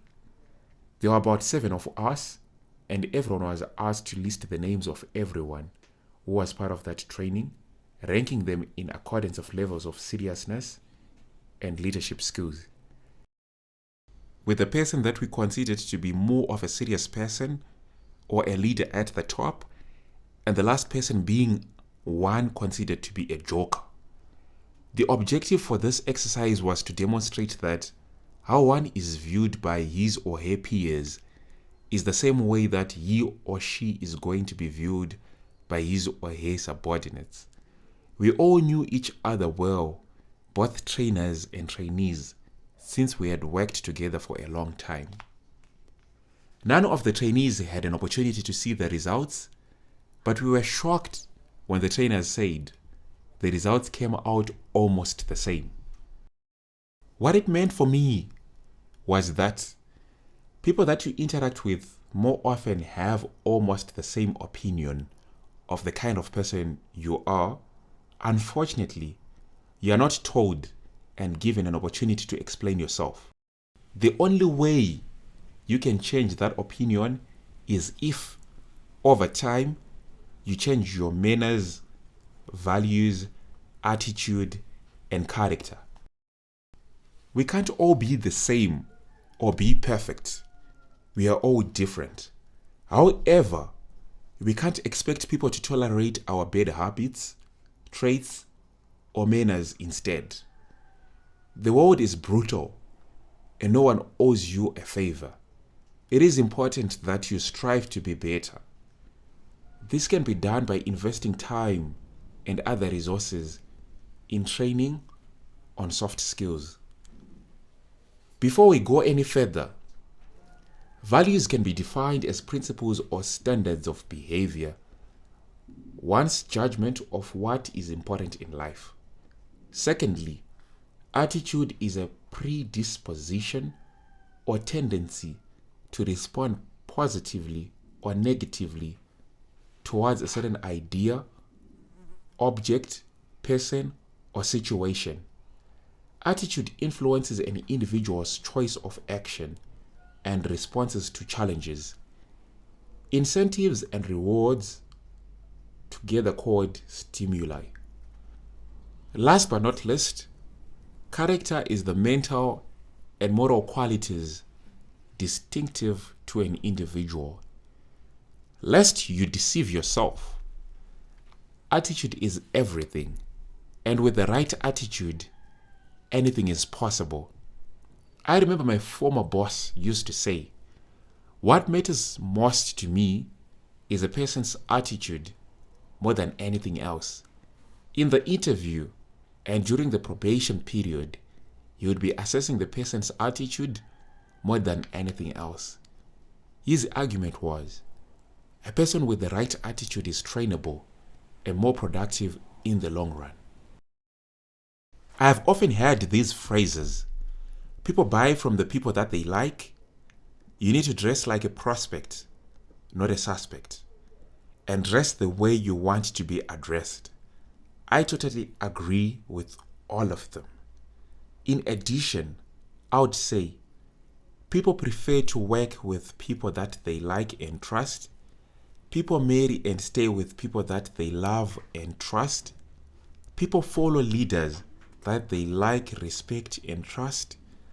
Children listen to parents that they love and trust. Trust occurs on many top 10 lists of important values that I will share at the end of this chapter. I had an opportunity to serve or occupy various leadership positions at school, church, social clubs, and work. In all those, I've never been fired, impeached, or demoted. Instead, I've been awarded or have received good compliments from peers and my supervisors. On a personal level, a lot of opportunities and good relations have come my way unexpectedly. This is mainly because I do things that I'm passionate about. I take every opportunity to learn as many new skills as I possibly can. Further, when I say yes or accept a responsibility, I mean it. I am always willing to go an extra mile and give it my all. On the other hand, I've had a tendency of being impatient with people in an attempt to get things done or meeting a certain standard. I've frustrated people in the process and lost some relationships. The lesson I have learned here is that patience is a virtue. Soon after finishing high school, I joined an accounting firm, FFG, for training to qualify as a chartered certified accountant, since this was in line with my passion, goals, and interests. Whilst at FFG, one would be studying and writing examinations with ACCA. During the 3 years, FFG would provide the practical work experience, material, mentorship, and coaching required for one to prepare for their examinations. After the 3 years, one attains 2 diplomas from ACCA, a Bachelor of Science Honours degree in Applied Accounting from Oxford Brookes University in London, and ultimately qualify as a Chartered Certified Accountant. My colleagues from school, who had better results than me, were offered the same opportunity but declined it. This was on the basis that, besides having a fair understanding of the advantages of such an opportunity, some for the first time They were longing to go to university, away from home and their parents, and have a good time, and they chose the latter. It was only when my degree came 2 years before they finished university, when some started regretting. I had gone for my graduation in Dubai. The ceremony and the experience there was amazing. Soon after the graduation, I received messages from my friends, some regretting the path that they had chosen. It all comes back to an issue to do with personal values and character. Whilst at FFG, during the training period, we were not entitled to a salary, but in turn would pay for the cost of the training. I would get questions from friends and family that, where do you get the energy to wake up in the morning and pitch up to an organization where you are not getting paid? I never allowed all that to get into my head. If I wasn't going to be part of this training, I would still have to be paying for college or university or for an academic qualification. Only elsewhere, without an experience, hence the opportunity cost, in my opinion, was higher. The challenge is, we live in a society where people have too much of a sense of entitlement to things. Most people fall trap of the danger of being impatient, solely motivated by money and material things, to an extent of missing the bigger picture. No wonder we have high levels of corruption. Soon after training, I was promoted into various roles within the firm and its subsidiaries, supervising and managing people way older than me at a good salary. It was based on the skills and experience obtained during the training phase, which I had taken seriously. As the late author and speaker said, the major question to ask on the job is not what am I getting paid, but who am I becoming? Jim Rohn. People also ask questions when you join organizations such as JCI, Toastmasters, Rotary, or Rotaract. This comes especially when you are nominated and appointed to serve in a certain position in such a voluntary organization. You'll be asked how much you are getting paid or the amount of financial benefits accruing from such a position. I continued to get those questions too. What people don't understand is that these are not-for-profit organizations where each position saved is on a voluntary basis. Like a gym, you actually pay subscriptions as a committed member for these organizations to continue as a going concern. An investment through paying subscriptions is not an indication of how wealthy one is, but the differences in priorities. These organizations play a pivotal role in shaping one's character, values, and manners. With time, the benefits will be evident in what a member becomes with the rich networks and social capital, enabling one to do almost anything in the world. Moving on, I had an opportunity to interview a colleague of mine, Dorothy Pasipanojga. She is a lawyer and currently serving as the president of the Rotaract Club of Harare West for the period 2019 to 2020. I remember my first meeting at the Rotaract Club of Harare West. They had a periodic buddy system that was designed to encourage members to know each other.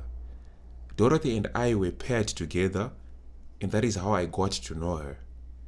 Her contribution was as follows: attitudes, manners, character, and values change over time and can be improved upon.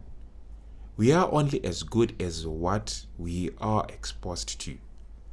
You might have been raised in a toxic environment, or you feel that everything that you know you taught yourself, or for whatever reason you are not yet enlightened to the fact that things around you are what actually influence who you are. Social clubs such as Rotaract are important as they build on your values, character, and perceptions, it is important that there is value added. You must be able to see it when you graduate to a different level. She gave examples of some negative traits and characters that she encountered during the year in her team and advised that sometimes you don't need to abolish or chase team members away. Because of that, they have managed to build better people. People are still on a path to greater growth, but are not where they used to be. She also went on to give an example of how she used to have an opinion on almost everything, and it always had to be right. She thought that was the best, but as she grew at work, in social clubs, through networking and family, she realized that often it's important to listen to other people. Sometimes you might need to have faith. You act on something without understanding why you are doing it, but because you are just told that's how it's supposed to be done. If I listen to what others say because I trust them and believe they have my best interest at heart and that we share a common goal and purpose, I will act accordingly. In this regard, I've not been let down. In fact, I've since realized the importance of being part of a team of consistent and truthful people around you. You need to be able to rely on them. Likewise, I need to be a person that people can rely on. Failure to achieve the above makes me less a team player, meaning I have let them down and I have let myself down, resulting in delaying achievement of the goal. In concluding the discussion, she talked about the growth period, highlighting that sometimes you are not ready, but that does not mean that you are undeserving. It just means waiting, during which time you build on the essential ingredients like character, attitude, manners, and values. As you build on the above attributes, you become more elastic and grow in many ways that you never thought you could. Such that as someone says something that could have been extremely insulting to you 2 months ago, it now ceases to matter because the mindset would have changed and you can continue to live your life. The discussion was very fruitful. In summary, I learned that our background and environment play a part in shaping who we are. One has to be conscious of this fact, and if coming from a toxic environment, there is room to seek personal growth and development, which can be obtained through interaction and networking in organizations such as Junior Chamber International, Rotaract, Toastmasters, or any other social club, then go for it.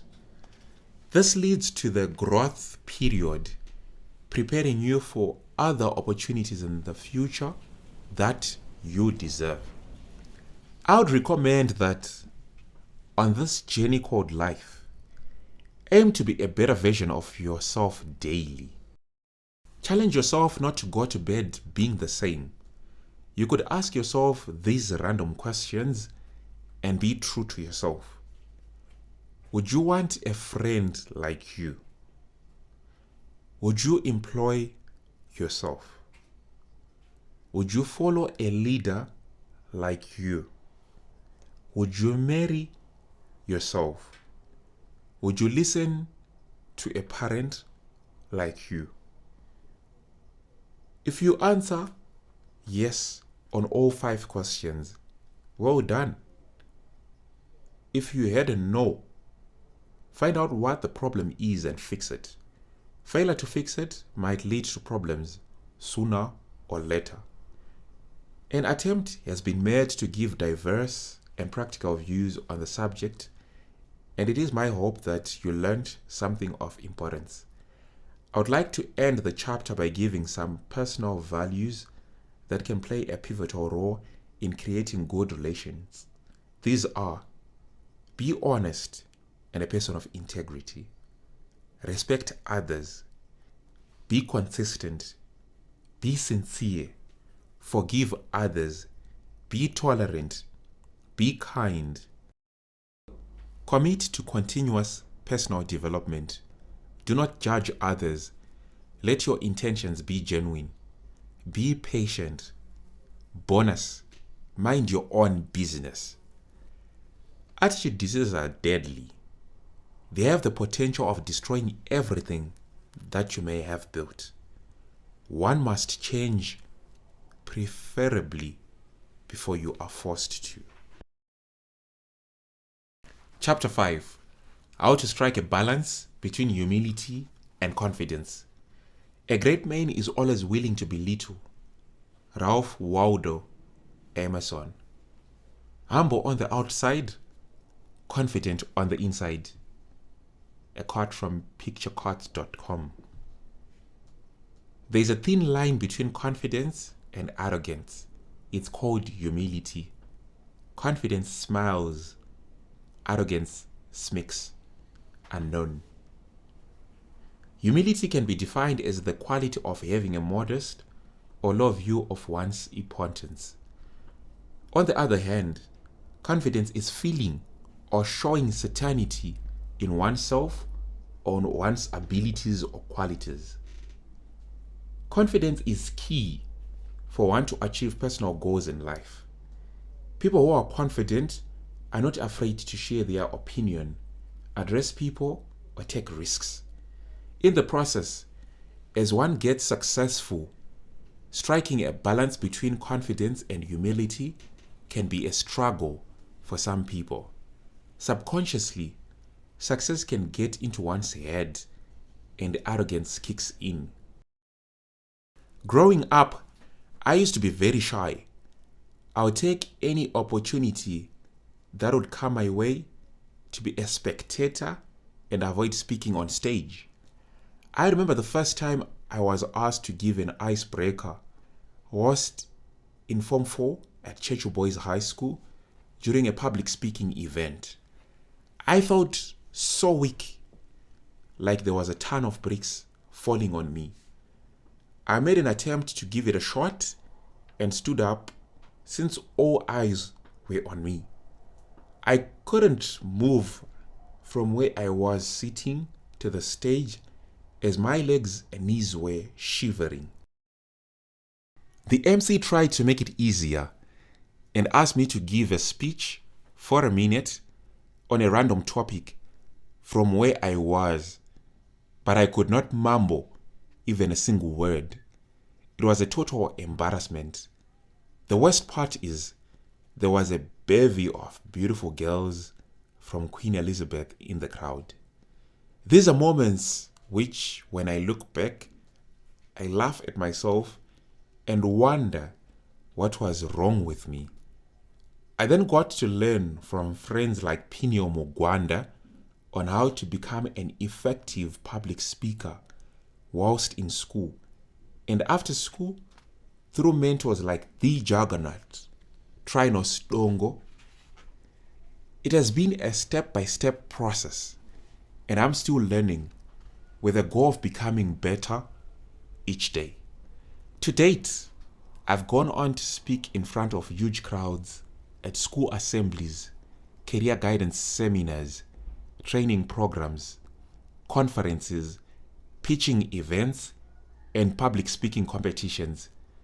Despite being confident now and able to speak in public, my opinion, it is very important to remain humble, avoid being perceived as arrogant.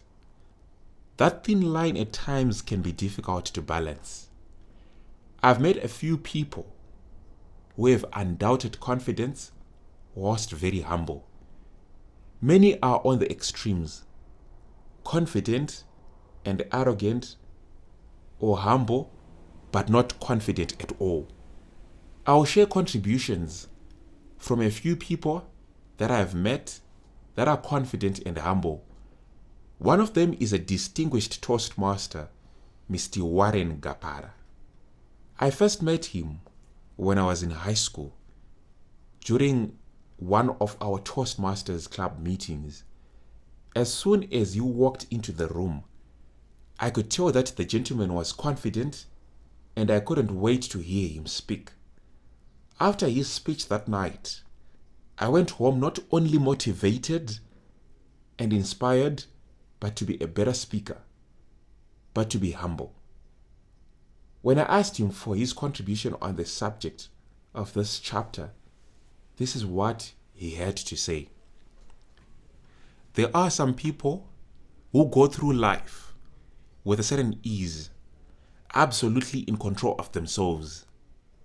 The way they walk or talk, for instance, is accompanied by an air of certainty, strongly suggesting that they are absolutely sure of themselves. They deal with whatever life throws at them in a calm, decisive, and definite way. There is no hesitance or any amount of doubt in the way they carry themselves. Looking at such people, one cannot help but think that they are saying, I know what I'm doing, and I'm sure I'm doing the right thing. Such people are confident. By the way, what is confidence? Essentially, it is a strong belief in oneself and one's ability to successfully handle life and its many demands. Confidence, though, can easily spill over into arrogance or pride, and therefore has to be laced with humility. Humility is the state of being down to earth, where no matter your capabilities or achievements, you do not behave in a way that suggests a sense of superiority. Indeed, humility means one carries themselves with an air that says, I may be capable and have achieved much, but I'm in no way better than anyone else. I cannot explain it any better. The second person is District Apostle Helper assigned to Malawi and Zimbabwe, Arnold Mohango of the New Apostolic Church. I always look forward to his services because of his ability to catch people's attention when preaching. Not only that, but also because of his interpersonal skills and likable character that is often commended by many. His contribution to this chapter was as follows. It would be reasonable to assume that any strong, positive, and healthy relationship between people should have, among other factors, both humility and confidence. The two would contribute to a conflict-free or near conflict-free relationship. Perhaps very key would be how the two could be brought to some mutual comfortable balance between the parties in the interaction. Humility plays a very important role in that equation because that's the force that would really draw the parties closer to each other. Confidence does also contribute, not in a small way, in the same equation. There are several definitions of the word humility, but in the context of our discussion, perhaps the following definition would be more appropriate: being modest and without excess pride. Therefore, in our context, humility would be associated with meekness, submissiveness, assertiveness, and lowliness. If such is the case, it would be safe to state that humility could be perceived as a strength. To support this notion, C.S. Lewis says, humility is not thinking less of oneself, it is the thinking of yourself less. Having defined one of the important factors, let us now look at the definition of the other equally important factor, confidence. An excerpt from Alana Pelm states, among other things, that people with confidence are self-assured, powerful, and that could become a setback in any relationship. Once you feel that you are more powerful than the other party, that puts you already in a situation where you would potentially demean or dominate the other if you do not bring humility in the interaction. Now, a very quick look at the definitions of the two factors could lead to a conclusion that it is almost impossible to have a certain measure of confidence and be humble at the same time. How could we step into confidence and be humble? They seem to be qualities at loggerheads with each other. It does indeed become a problem when confidence pushes one to be arrogant. The world is abounding with examples of confident people who have turned strong-headed and indeed big-headed. They don't broach criticism or advice. Their way becomes the only way. That scenario would begin to harm their relationship with other parties. Having made the above case, how does one then begin to address the problem? The obvious answer would be striking a balance between the already advanced factors of humility and confidence. I propose the following to be considered among other things to achieve that. Accept that no one person can claim the monopoly of knowledge and wisdom. Accept that there are other people who may have experiences that we do not have. Accept that knowledge may have changed from the time we have acquired it. Give space to others and do not dominate or domineer over them. In other words, using humility in considering less of ourselves and more of others. That would be wisdom of humility. That way it is possible to strike a balance between humility and confidence. Let us finish with a true story to support the foregoing argument. I was part of a team of 4 from 3 countries which were invited to Maputo, Mozambique a few years ago. We had to fly through the major airport where the hosts are based. The team was to participate in a symposium at the field offices of the host. As a courtesy, the host placed one of their junior officers at the airport to guide us through, since there were some renovations being made. As it happened, all 4 of us had transited through this airport at various times and therefore had some level of confidence that we knew our way around it. Unaware to us was that there were some changes made due to the renovations that were ongoing. The appointed guide cheerfully received us and placed himself at the head to lead us. "This way, please," he said confidently. One of us blatantly pushed him aside, told him he knew the airport very well, and took the lead. We admired his confidence.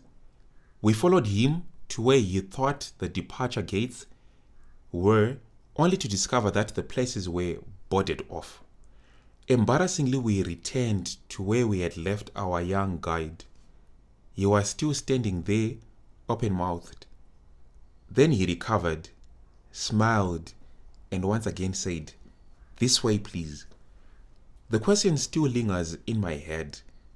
Shouldn't we have humbled ourselves and submitted to the services of our appointed guide? In the knowledge of the airport, we surely would have avoided the embarrassment. Please note that these are not the only people that are known to be confident and humble. There are many out there that we can all learn from. In conclusion, humility takes you to places your education won't, and God's grace will lift you to where your beauty and natural talents won't. Stay humble. It will cost you nothing. Chapter summary. Manage success and avoid being arrogant. Humility and confidence can contribute to a near conflict-free relationship. Accept that no one person can claim the monopoly of knowledge and wisdom. Accept that there are other people who may have experiences that we do not have. Accept that knowledge may have changed from the time we have acquired it. Give space to others and do not dominate or domineer over them. Chapter 6. Don't follow the crowd. Stay true to yourself. An original is worth more than a copy. Suzy Kasem. People either inspire you or they drain you. Choose wisely. Unknown. Great people are just ordinary people with extraordinary amounts of determination. Rick Warren. There are some people who are afraid of being unique and of moving on their own pathway towards their personal goals. Such people are not confident of being themselves. They seek approval from society or the majority in everything that they do. In the process, they find it easy to follow what the crowd does and then are considered normal and cool. This road leads to mediocrity and nowhere else. Mind you, building a good relationship doesn't mean you need to be someone's puppet or that you need to follow the majority and succumb to peer pressure. It simply means associating yourself with people who inspire you to be a better version of yourself, have a positive attitude, and are there to guide you towards your own journey. They are not insistent that you follow their journey. In most situations where individuals succumb to peer pressure, they become victims of drug and alcohol abuse or an unwanted pregnancy. This is common with teenagers. Then there is the scenario where some choose a program at university simply because that is the one that has been chosen by a friend. Others apply for the same jobs and join the same companies as their friends. Along the way, if the friendship fails, one finds themselves not enjoying their chosen field and regretting the decision that they would have made. Regrettably, it may be too late to fix such a situation. Respecting yourself, following your own dreams and ambitions is the best thing that anyone can do for themselves. This is because you will enjoy and own each and every step of the process. Everyone is unique and has potential to achieve something great or provide a solution to a certain problem in their lifetime. As M. Scott Peck said in his book, The Road Less Traveled, we should support each other but not become one another. As individuals, we have unique talents, goals, and ambitions. As I already mentioned, my high school had a strong sports development system. My father, my uncles, and my cousins were notable athletes, some even playing for national teams. However, I deliberately chose my own path, which was true to what I wanted to become in life, and they all supported me. I reflect back to the time after high school when we had to make career choices. Many of my friends and colleagues were able to make it into state universities. Others were able to secure scholarships to foreign universities. Those from more privileged families simply paid their way. However, I chose firstly to forego going to university and to become an intern. Secondly, Rather than joining the more established firms, I chose to join one which was establishing its training programs. Joining Financial Focus Group Chartered Certified Accountants, FFG, is one of the best things that has ever happened in my life. It played a pivotal role in my personal career and professional development. I was groomed into an all-rounded person, and the skill sets I got from that training are phenomenal.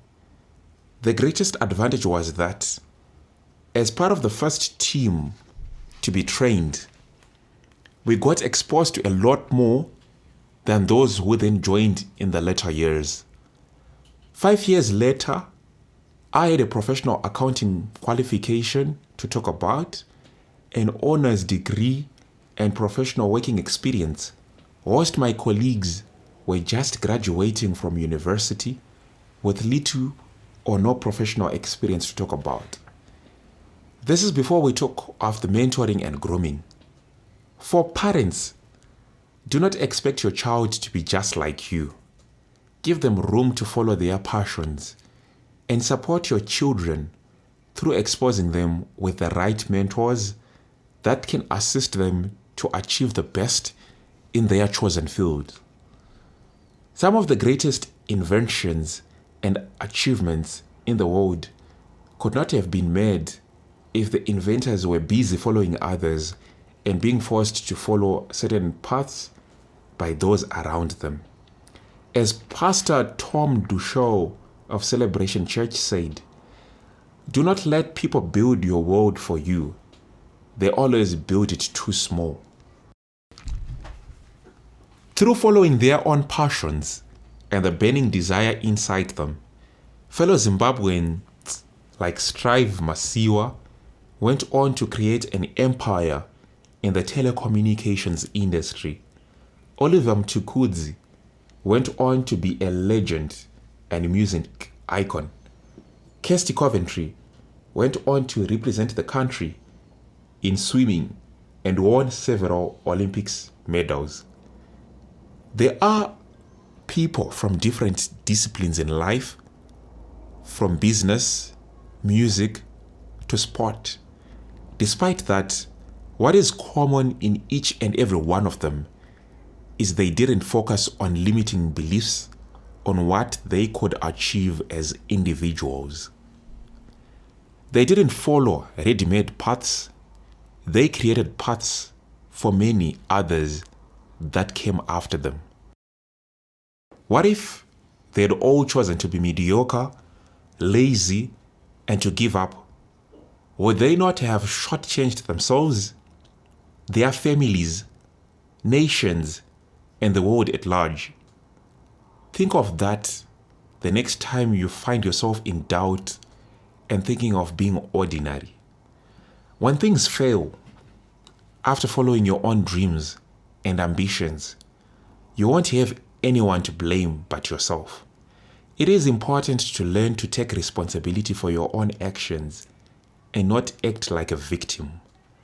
My TV program failed to come to life. Looking back, it was because of several factors, but part of the reasons was my lack of confidence and perseverance. However, I did learn a lot about the process of producing a television show, and I also made several key contacts, some of which were valuable to me in later years. Many times, if you fail, you come out of that situation with life-worthy lessons and with an ability to do better next time. This is where mentors and life coaches come into play. They provide guidance and positive support and reduce the likelihood of making more mistakes. Napoleon Hill wraps it up by saying, "Every failure brings with it the seed for an equivalent success." Chapter summary. Everyone is unique and has different goals. You might not need to seek approval from society on each and every step that you make. Respecting yourself, following your dreams and ambitions is the best thing that can ever happen to you.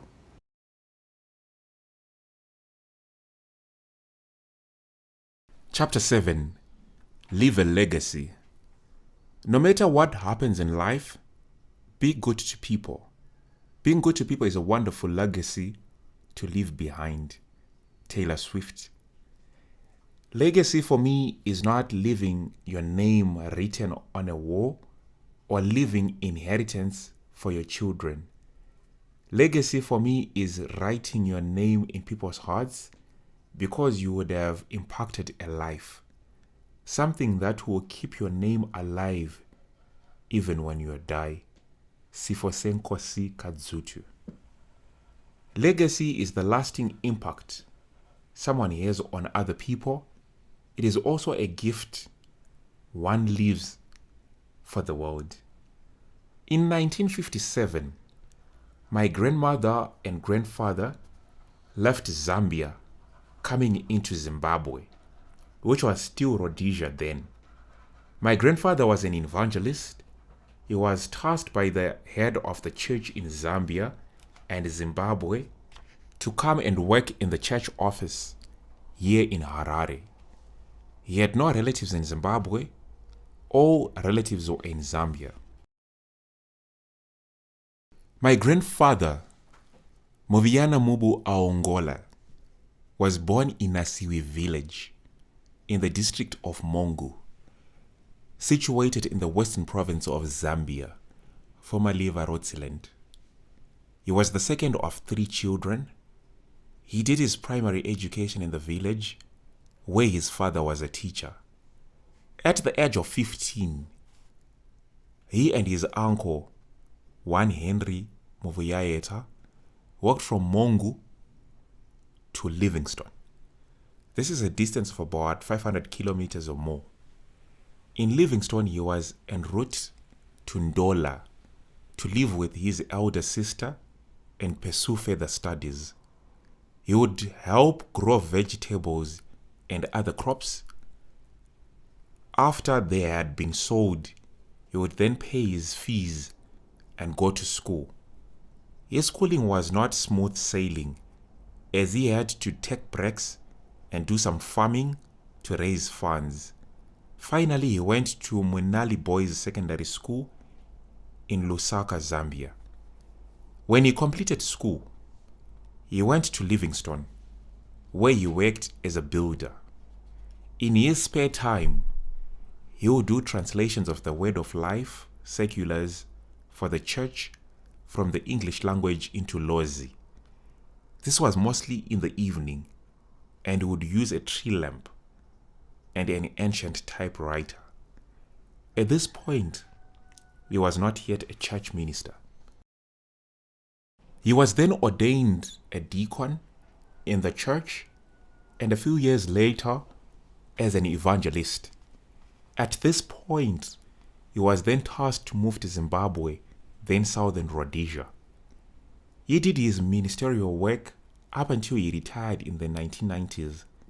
He passed away when I was still very young in 2005. To this day, I am yet to meet one person who will say something negative about him. Each and every person that I have met, whether a relative or not, gives testimony on the good deeds done by my grandfather. They talk about his love, humility, perseverance, dedication, and selflessness. He did not judge others. He helped people reach their potential in addition to sharing his knowledge and wisdom. Indeed, he was a great teacher and listener. Despite not being wealthy, he managed to assist tens of people by paying their school fees from start up to when they finished school.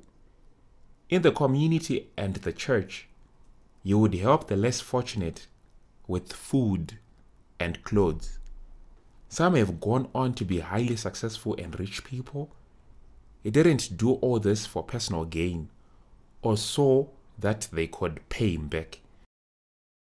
Even if they wanted to, he is dead and gone.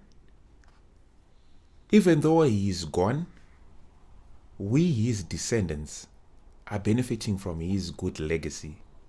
If any of our family members travel to any of the countries within the region, that is Zimbabwe, Zambia, Malawi, Botswana, and Namibia, and meet church members, you are received with such warm welcome the moment you mention his name. I doubt that he was a perfect person. He was a human being too. And as humans, we do have our weaknesses, and we do sin, and need redemption from our sins. One thing that I am sure of is that he left a good legacy. Like I said, I'm yet to meet someone who talks ill of him. The good legacy that he left, as well as the good relations he enjoyed with most people, have opened so many doors for many of his relatives. He was an evangelist in the New Apostolic Church.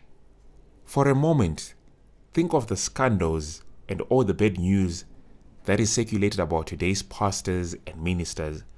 Some of the cases might be false, but the rate at which the bad news is published leaves some doubt. As the saying goes, there is no smoke without fire. He counseled and mentored fellow ministers and corrected them when they went astray without making public their misdeeds.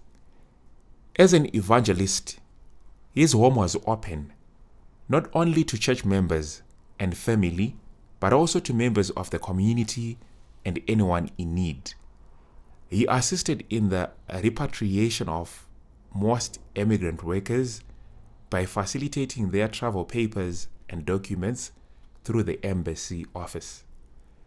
Those who died without relatives, he assisted with their burials. Some situations were so desperate that and few fellow Zambians would meet under a tree and organize themselves to bury one of their own who would, in most cases, be homeless with no relatives.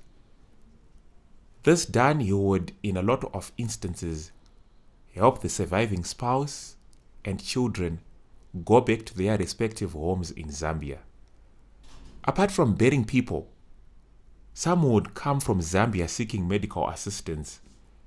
They would come to his home. After the treatment and they were discharged, they went back to Zambia, but since they would have used his residential address, the medical bills would come to him and he would quietly pay them without following the same people. Grandpa Mubu was truly and proudly Zambian. Despite being in a foreign land, he remained deeply rooted in his Lozi culture. He passed on the history of his tribe to his children and ensured that his children and indeed grandchildren spoke his native language. He had passion for his work. He visited the sick in hospitals and in their homes. He visited the aged and those who were falling behind in their faith.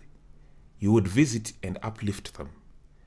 This he would do after a full day at the office, and he would arrive home late and at weekends. The mode of transport was a bicycle. He would ride to Gillingham, now Dzivarasekwa, Unyani, now St. Mary's, Rugare, Mabvuku, Mbare, Mufakosi, and back home to Highfield. And one of his trips back home in the night, he rescued a man who was being beaten by thieves in the Lokinva area. Sometimes I ask myself, what exactly am I going to be remembered for? This question gives me sleepless nights and inspires me to do all I can with the aim of finding my God-given purpose and be of service to others. Many a time, when we think of legacy, we think of the mansions, nice cars, huge bank account balances, jewelry, fancy clothes, as well as the expensive shoes that we will leave for our spouses, children, parents, nephews, nieces, and all those that will remain behind when we die. There is absolutely nothing wrong with that. It's necessary, but not enough. A legacy of good morals, positive traits, rich culture, and character can inspire the living to achieve much and live happy and more fulfilling lives. Chapter summary. Aspire to leave a legacy of good morals, acts, and deeds to inspire the living to achieve more and live more fulfilling lives. A legacy of financial, physical, and monetary belongings is essential and not wrong, but not enough. Chapter 8. The importance of networking and social capital. Your network is your net worth. Porter Galley. You can have everything in life you want if you will just help enough other people get what they want. Zig Ziglar. You can close more business deals in 2 months by becoming interested in other people than you can in 2 years by trying to get people interested in you. Dale Carnegie. My first time attending a networking course was in April 2019 during HCC Academy, a 2-day training program organized by JCI Capital, JCI City, and JCI Harare, trained by a great trainer, Mr. Simbarashe Goa. I had an idea of what networking is all about, and I got interested when I discovered that one can be trained to become a better networker.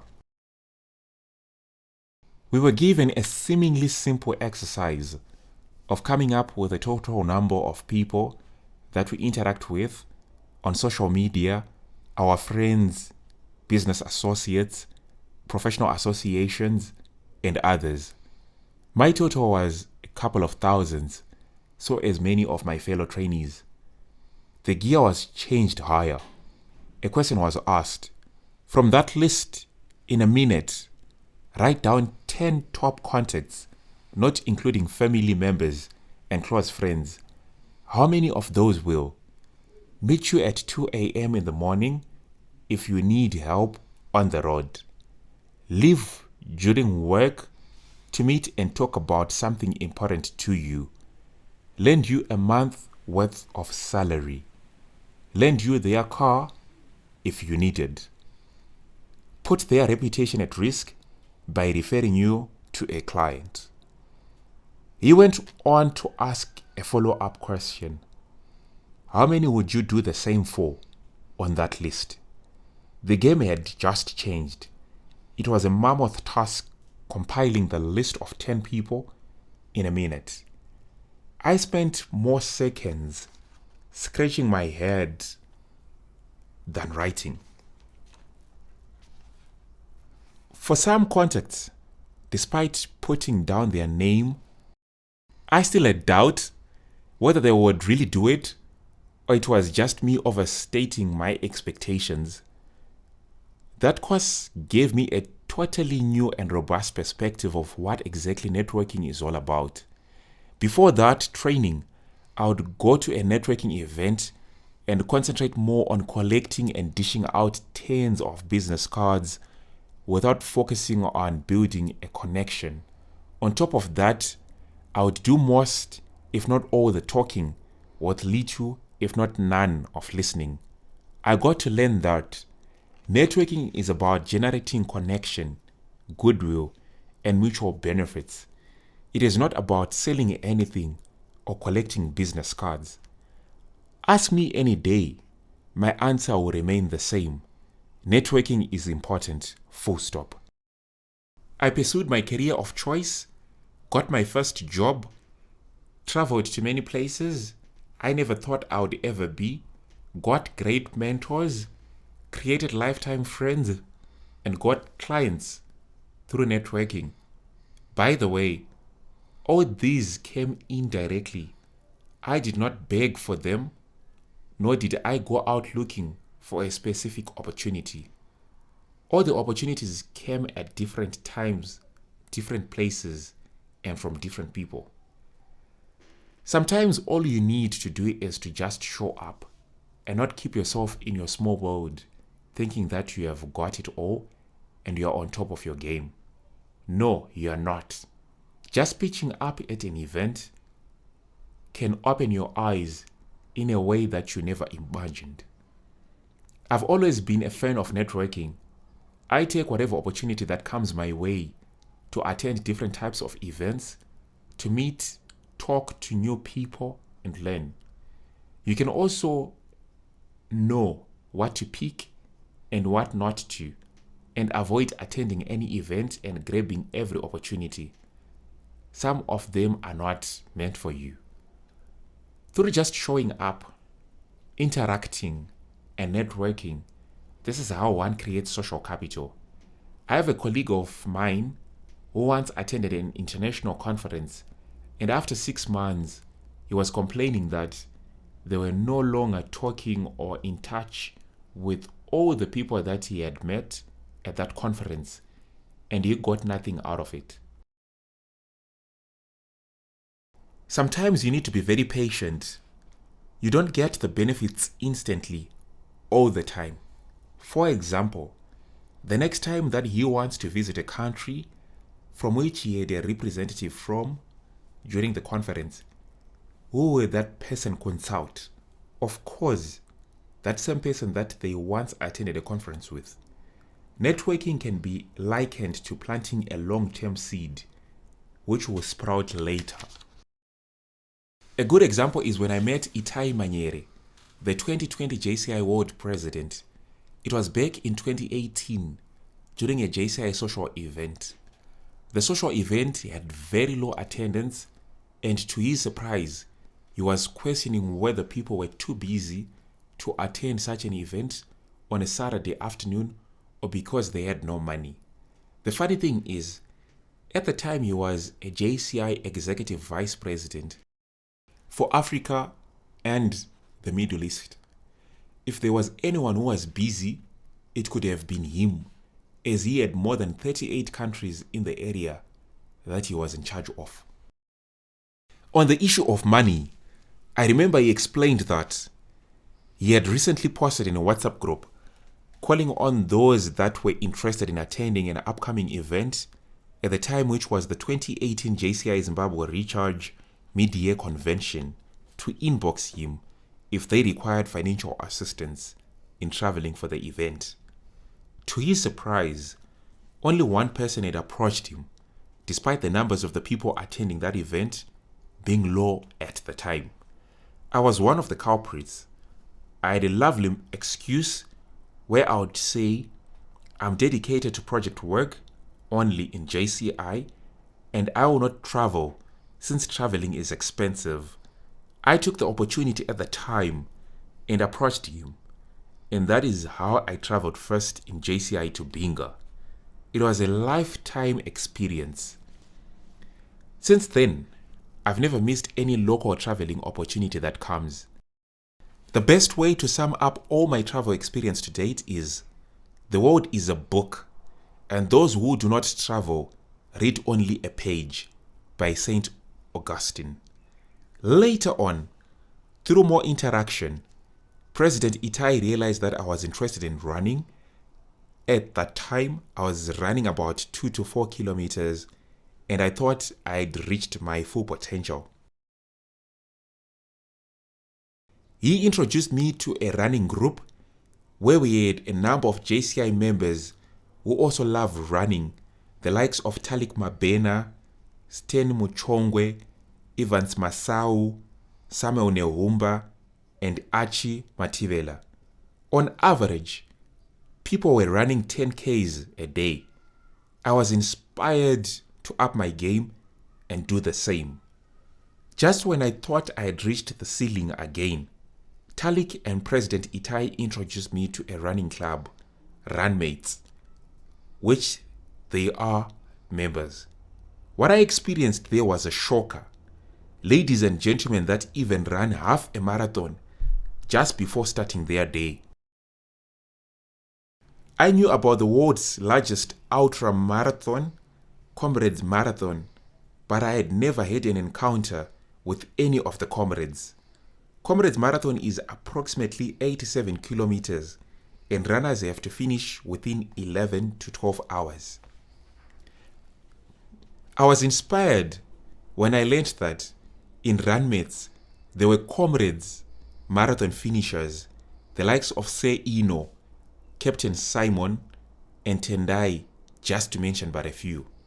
Most recently in March 2020, some ladies from Runmates, Sheila, Heather, Thelma, Sisa, and Vimbai, went on to finish the PwC Cosmos 3-in-1 race in South Africa.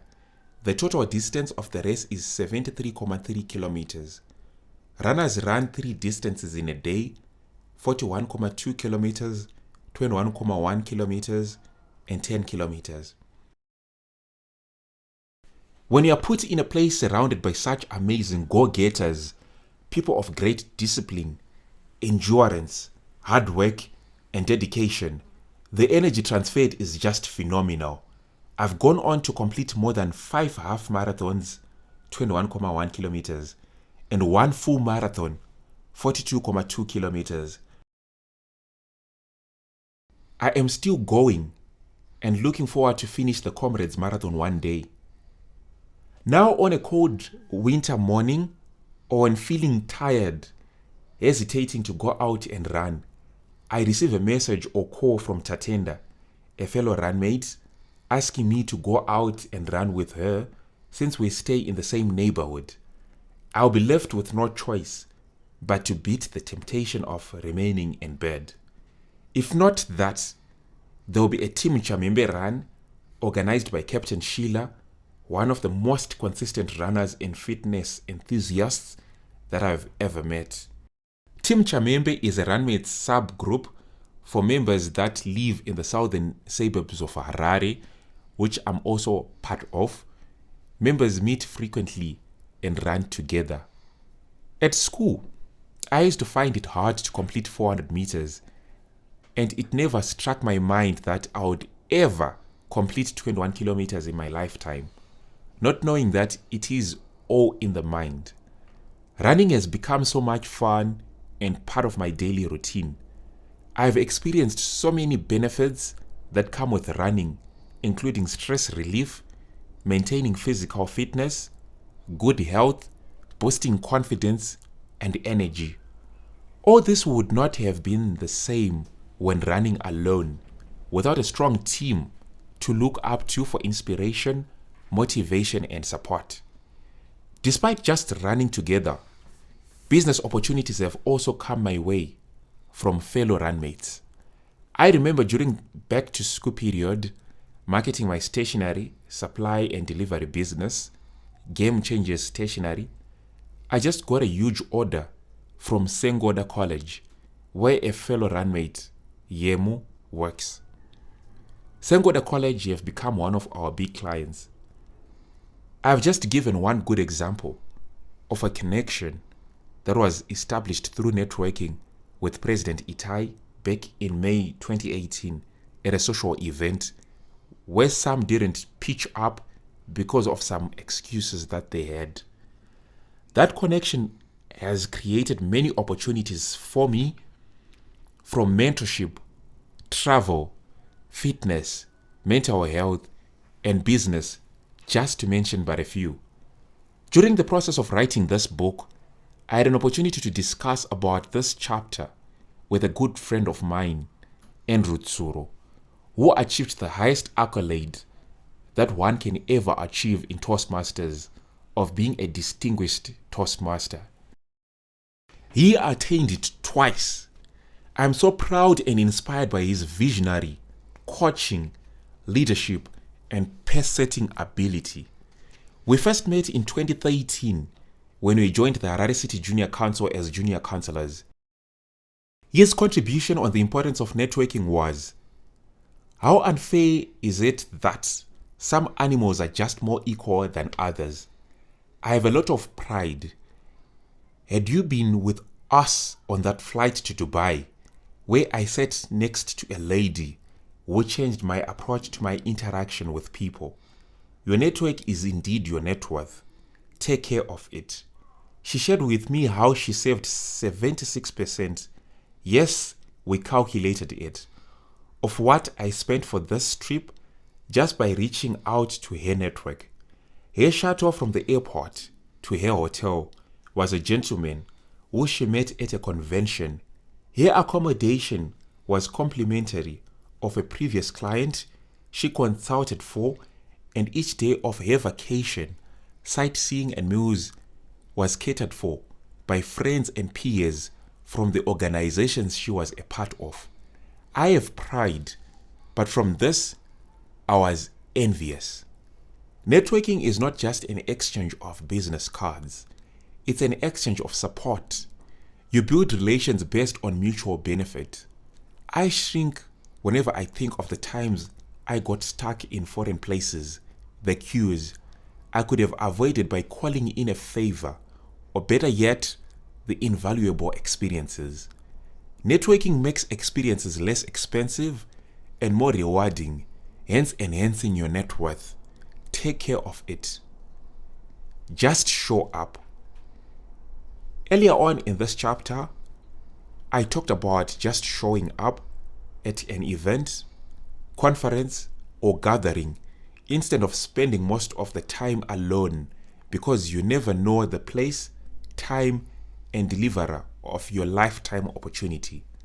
Many times, we have perfect excuses for hiding. School, work, you name it. This was the case with me. When I started my internship in 2015, I had just been introduced to JCI. I understood the advantages, the mission, and the vision of the organization well, but I just thought it was a lot of work then. I made the decision to focus on my internship and studies first and come back and become a member after 3 years when I would be done. Indeed, I came back in 2018 and got inducted as a member, and the growth, development, and opportunities that have come my way in that short space of time are phenomenal. I always reflect back and imagine, what if I had stayed since 2015? Opportunities never wait for you. They are grabbed by those present. Nevertheless, it's never too late, and worrying about the past doesn't change the present and the future. What I have learned now is not to give excuses, because there will never be a perfect time, but to accept additional roles and responsibilities as they come. Learn to multitask and strike a balance by doing. It has pushed me from my comfort zone, stretched my skills and my abilities. Another good friend of mine and a fellow JCI member, Stuart Nyakatswao, shared a great story on how he got a lifetime opportunity through just pitching up when everyone else was busy giving excuses. In 2016, there came a task for a JCI Capital member to be an adjudicator at the provincial high school debate competition organized by an organization in Zimbabwe. By then, no member was interested, all excuses throughout. So I decided to bunk my lecture and represent the organization. We went for a debriefing. I was listening throughout as we were being told what they do. From that alone, I identified a gap, and that sparked in me an opportunity to pursue a path in medical waste management. In 2017, I formally started and also noted even more challenges within the field of medical waste management. There was a lack of capacity in the country. I approached several banks and investors looking for a loan to build up capacity. A certain individual agreed to invest only on one condition, that we make this investment in building outdated and traditional technology. By then, I couldn't see anything beyond that traditional technology, so I was obviously happy and excited. I made inquiries in South Africa, and the machinery was expensive. I searched for it on IndiaMart, and I got a few quotations via email. Only one gentleman decided to call me straight. Upon searching for my name to check authenticity on Google, he discovered something mutual about us. We were both JCI members, so he was not just assisting a customer, but a fellow brother from beyond the borders. He strongly encouraged me to look deep into the following years and make a decision basing on impact, sustainability, and empowerment. Obviously, the old technology couldn't meet any of the words. We did a research together for quite some time, looking for best solution, and we gladly found it. So I went back to the investor to negotiate an investment in this new line of technology, and he did not agree. In fact, he refused to even invest in this old technology. There I was. I lost the investor and had no money, but from then we never quit. Today, Westinova is recognized as one of the top 9 global startups in medical waste recycling 2019, one of the 6 emerging businesses in healthcare 2018, and green enterprise based in waste management and recycling in Zimbabwe. Through our strong networks globally, we have turned a situation that some could have been seen as a misfortune. That's the power networking has played in my life and that of my co-founder at Westinova. These are just a few examples that can be cited. There are many people out there who have similar stories to tell. Chapter summary: know your life goals, purpose, and interests. Be patient. Don't make up excuses. Create time. Just show up. Networking can save you money and time.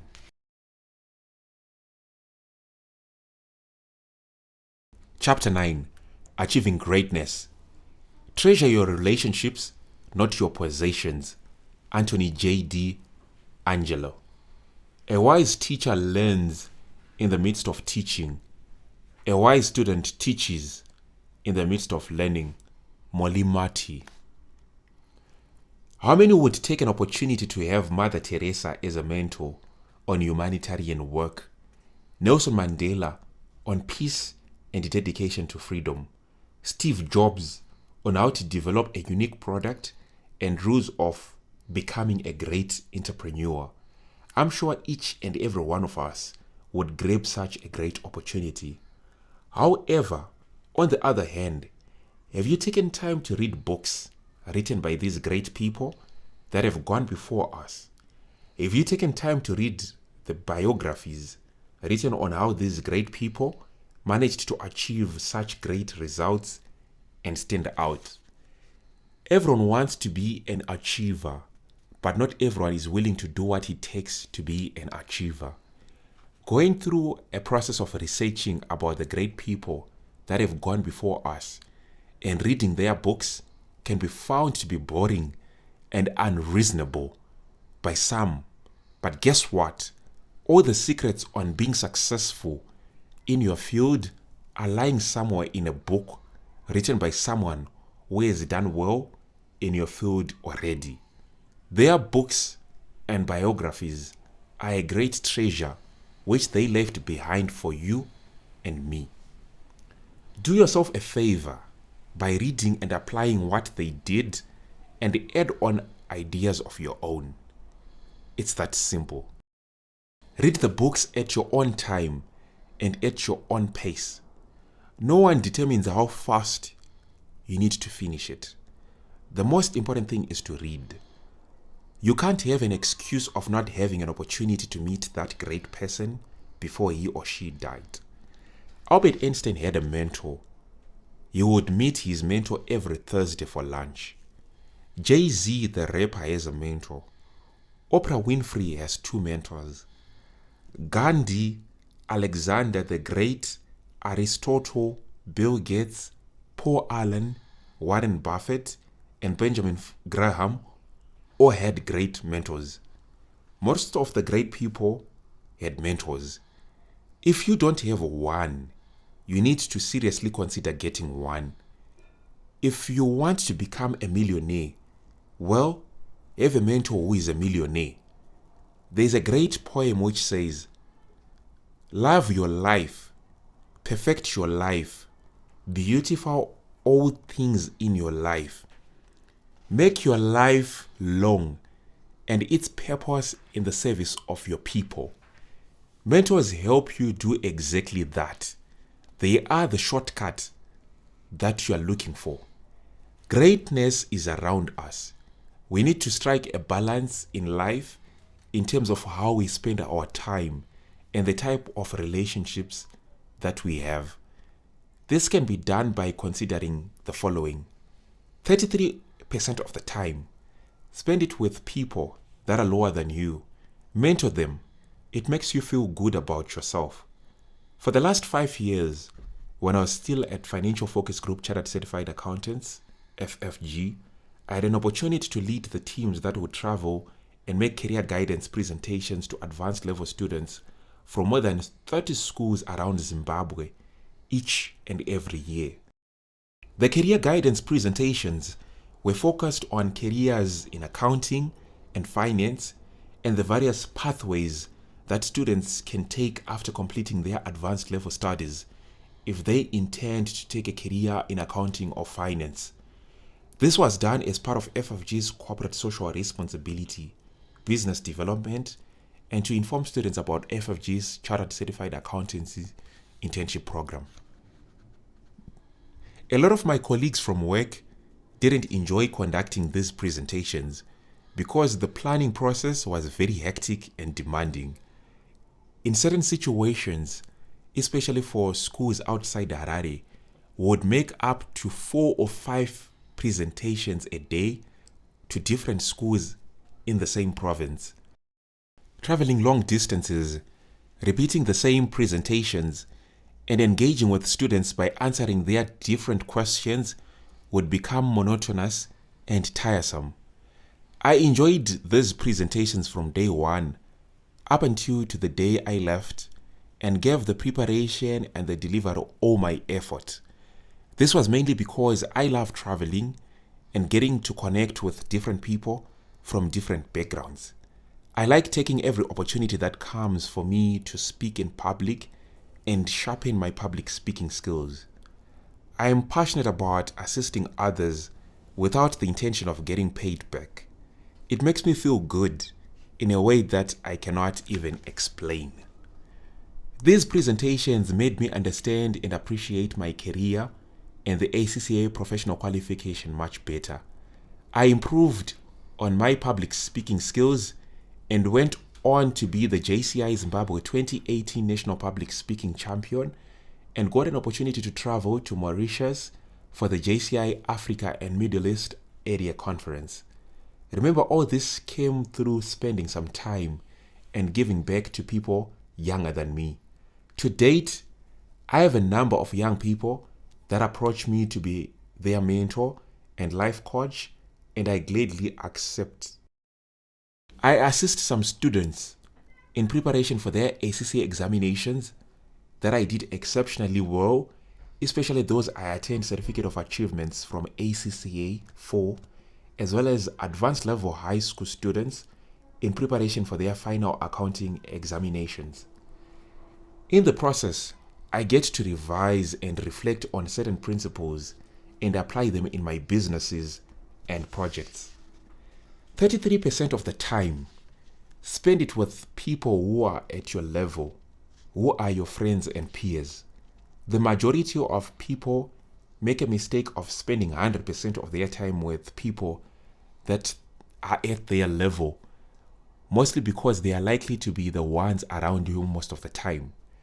I spend 33% of my time with people at my level, mainly fellow JCI members, and through visiting Rotaract clubs and Toastmasters. As a result of this, I am really at home early because there is always an activity almost each and every day of the week from any one of these 3 organizations that I mentioned above. Either it's a business meeting, project meeting, training, or we are planning for a certain event. I dedicate and spend time with other young people from these organizations because I feel that we are like-minded. Most of the time we have the same goals, and I am challenged to do better by fellow young people doing extraordinarily well in their areas of specialization. It makes me believe in possibilities and dream big. The teams are very supportive too. We are not serious at all times. We also have fun too, so many times. 33% of the time, spend it with people that are 10 to 20 years ahead of you. They make you feel uncomfortable, but help you to grow and become a better person. Don't find someone a little better than you. It will not help you in any way. At some point, someone said to me, "Mubu, why do you spend time with people who are older than you? How do you connect? They are boring." I laughed and did my best to explain, but I lost the argument. It is something that people then understand later in life and appreciate the value that comes from conversing, relating, and taking time to be amongst people that are older than you. Most of the people that are older than me, that I've had the privilege of spending time with, I regard them as my mentors. These people have walked the journey of life and have experienced or seen some of the things that we struggle with. I remember attending the Serve to Deserve presentation made by Dr. Xolani Ndlovu in 2018 as the JCI Zimbabwe 2018 National President, when he made an official visit to JCI Capital. That presentation changed my mindset and appreciation of active citizenship and approach to life. Many times people approach life lackadaisically, with a mentality that they are owed a favor and success comes on a silver platter. I got to understand that it is only those who take time to serve who achieve success in life and are remembered even way after their death. Slowly, I adopted the game-changing attitude where I strive to do ordinary things extraordinarily well, even when no one is watching. In addition to my explanations above, from the few interactions that I have had with both Dr. Xolani, I have also been guided on how to set life goals and what to be aware of in the journey to achieving them. When we look at greatness, many names will immediately come to mind, and among will be Nelson Mandela, Mahatma Gandhi, Mother Teresa, and Dr. Martin Luther King Jr. But in addition, greatness is also about making a change in your own society, sometimes in small ways. There are many other untold stories which can touch the deepest part of our souls. These stories, when we hear them, they move us to make an impact and strive to be better. There is Dr. Terirai Trent, who grew up in Hurungwe, a rural place in Zimbabwe, and never got an opportunity to go to school. Getting an education would then seem unattainable, as Dr. Terirai got married at a very young age and had 3 children by the age of 18. She did not allow her background and situation to limit her dreams, goals, and ambitions. To date, she is a holder of multiple degrees and a PhD. This she achieved initially by having to teach herself to read alone using her brother's books. It's never too late. All that one needs is to keep the fire burning inside and get started. For Dr. Terirai to achieve all this, it was after meeting a great mentor who impacted her life, Joe Luck, President and CEO of Heifer International. She told her, if you believe in your dreams, they are achievable. This goes on to show how important it is to have mentors and people who utter positive words of encouragement in one's life. It gives one the energy, desire, and self-belief needed to keep on pushing and never give up, even when it seems impossible. According to her website, it goes on to say that Dr. Terirai went on to write down her dreams of going to America for higher education, sealed them in a tin can, and buried them under a rock, ultimately redesigning the blueprint of her life. It's important to have mentors, coaches, and role models, but you are better positioned to achieve greatness if you have your goals clearly written down and a clear vision of what you are working hard to achieve. Dr. Terirai, as a motivational speaker, has gone on to speak at many international platforms, including at Oprah Winfrey's show twice, and was named Oprah's all-time favorite guest. In addition, Oprah went on to provide a foreword for Dr. Terirai's book, The Awakened Woman, Remembering and Reigniting Our Sacred Dreams. Dr. Terirai's humanitarian work includes raising funds for 11 schools, which are being built, and improving education for 5,000 children in her effort to provide quality education for all.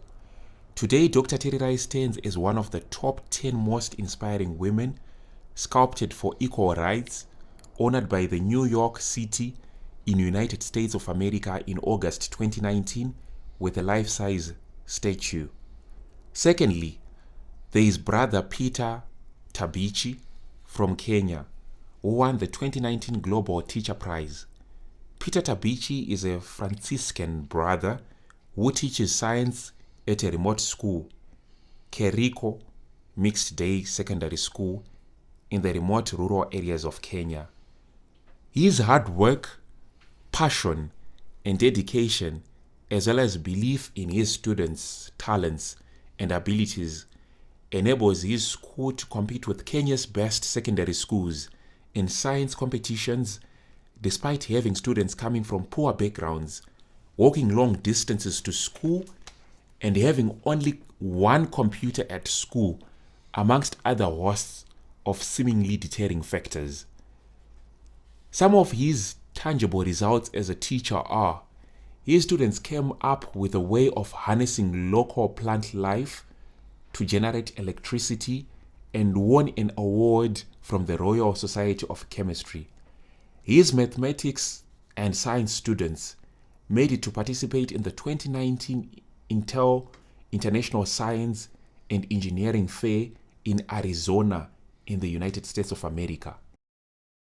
In addition to producing excellent results for the subjects he teaches, Brother Peter has played a pivotal role in the reduction of school dropouts, improved school enrollment, reduced indiscipline, improved student self-esteem, and improved girls' participation and achievement. Brother Peter donates 80% of his income to assist the poor in his community. His plan was even to donate his prize money of $1 million that he got from the 2019 Global Teachers Prize. That level of sacrifice is not found in many. Last but not least, there is the forest man of India, Jadav Payeng, who spent over 30 years of his life planting trees on more than 550 hectares along a sandbar on the Majuli Island, all by himself. He took it upon himself to handle the planting process after a program that was started in 1980 to reforest 200 hectares of the sandbars had been abandoned in 1983. There are now regular visitors to the forest, and this is only after the government got to know about the forest in 2008, when a herd of elephants had strayed into the forest. After all these years, he had not done this for fame or to be known, but to make an impact in providing a solution to a problem that he had found in his community. The Molai forest, planted by Jadav Payeng, is now home for Bengal tigers, Indian rhinoceros, reptiles, deers, rabbits, monkeys, and several varieties of birds, including a large number of vultures. The Molai Forest is larger than the Central Park in New York City. In conclusion, almost everyone chases greatness, but greatness is around us. There are so many examples of humble and simple people who are still alive that have achieved greatness around us, whom we can learn from, in addition to those that passed on and have been recorded in history. On top of that, we can also take steps to create our own stories of greatness from wherever we are. Chapter summary. Books and biographies of the great people that have gone before us are great treasure which we should seek to benefit from to be better in our chosen fields. Even the great, rich, and famous had or have mentors too. The process is a hard road to travel, but is worth it. Everybody wants to be an achiever, but not everyone is willing to follow the rules on what it takes to be an achiever. Chapter 10. Be willing to forgive others. We must develop and maintain the capacity to forgive. He who is devoid of the power to forgive is devoid of the power to love. There is some good in the worst of us and some evil in the best of us. When we discover this, we are less prone to hate our enemies. Martin Luther King Jr. When you forgive, you free your soul. But when you say, "I'm sorry," you free two souls. Donald L. Hicks. Apology doesn't mean that you were wrong or the other person was right. It means that your relationship is more valuable than your ego. Unknown. I found out that conscious understanding or coming to terms with the fact that we are all mortal and we are all going to die sometime at a date unknown makes life more purposeful. It gets one to appreciate each day, each hour or breath given on earth, and each relationship that one has. One gets to make effective use of each day, choose to be happy, and get more focus. Unfortunately, we are all not perfect. We get to wrong each other consciously or subconsciously. Whatever the case, no man or woman is exempt from this. Your guess is right. Yes, I'm going to say there is need to forgive each other. If you have wronged someone, there is need to apologize so that at least you can both feel better and start afresh. Many times, I've seen people put effort and energy in trying to showcase how they hate someone, which is not worth it. What if you put that energy into something productive? Will you not be the next billionaire or happiest person in the world? Life is too short for us to play small, hate games, and waste time. It's even worse in this day and age where we have WhatsApp status updates. You can literally take a glass of juice and popcorn and enjoy a fight, people exchanging words with each other indirectly on their statuses. Worse off with the whole world viewing. Is the WhatsApp status platform not better used for updating each other on events, marketing businesses, or having a good time sharing jokes? Or if you don't have jokes, a business, events, or something positive, why not save data? This is some advice which can be taken or rejected. Like I said before, people interview each other silently. What kind of precedents will you set for your young ones or generation? Like what is said by one of JCI's campaigns, peace is possible. Sometimes we deprive ourselves of future benefits by maintaining grudges. Life has proved that we need each other at some point in life. All great religions talk about love and forgiveness. This goes on to show how important those two acts are. Here are a few examples. In Hinduism, forgiveness is considered one of the 6 cardinal virtues in Hindu Dharma. The theological basis for forgiveness in Hindu Dharma is that a person who does not forgive carries a baggage of memories of the wrong, of negative feelings, of anger, and unresolved emotions that affect their present as well as future. Peace and non-violence are central to Buddhism. Most Buddhists believe that violence destroys inner peace. Without inner peace, a Buddhist cannot reach enlightenment. The Quran says, "Surely Allah forgives all sins. Indeed, He is the most forgiving, the merciful." Quran 39:53. We then learn, and the recompense of evil is punishment. Like it, but whoever forgives and amends, he shall have his reward from Allah. Surely He does not love the unjust. 42:40. Forgiveness is important in Judaism and is a duty or a mitzvah that Jews should try their best to obey. Jews place great emphasis on teshuvah or repentance. This is when Jews will actively try to make amends for the wrongs they have committed.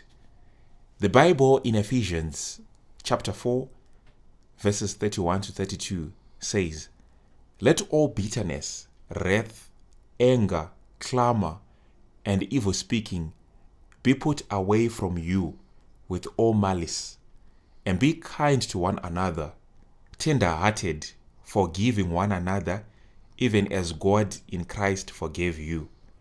Pope Francis, in one of his public address, talked about unwillingness to forgive and creating a culture of forgiving to make the society less cruel and evil.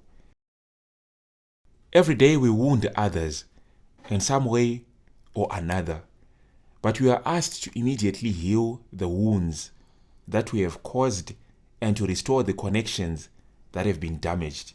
If we wait too long, everything is harder, and if there is a simple solution, don't end the day without asking for forgiveness. Without making peace, whether it's between parents and siblings, a great speech is necessary. A handshake is enough. That way the family can make a more solid home, resistant to our small and great misdeeds. The Synod has seen the capacity of forgiveness, and it is not only a way to avoid division in the family, but can also be used in society to make it less cruel and evil.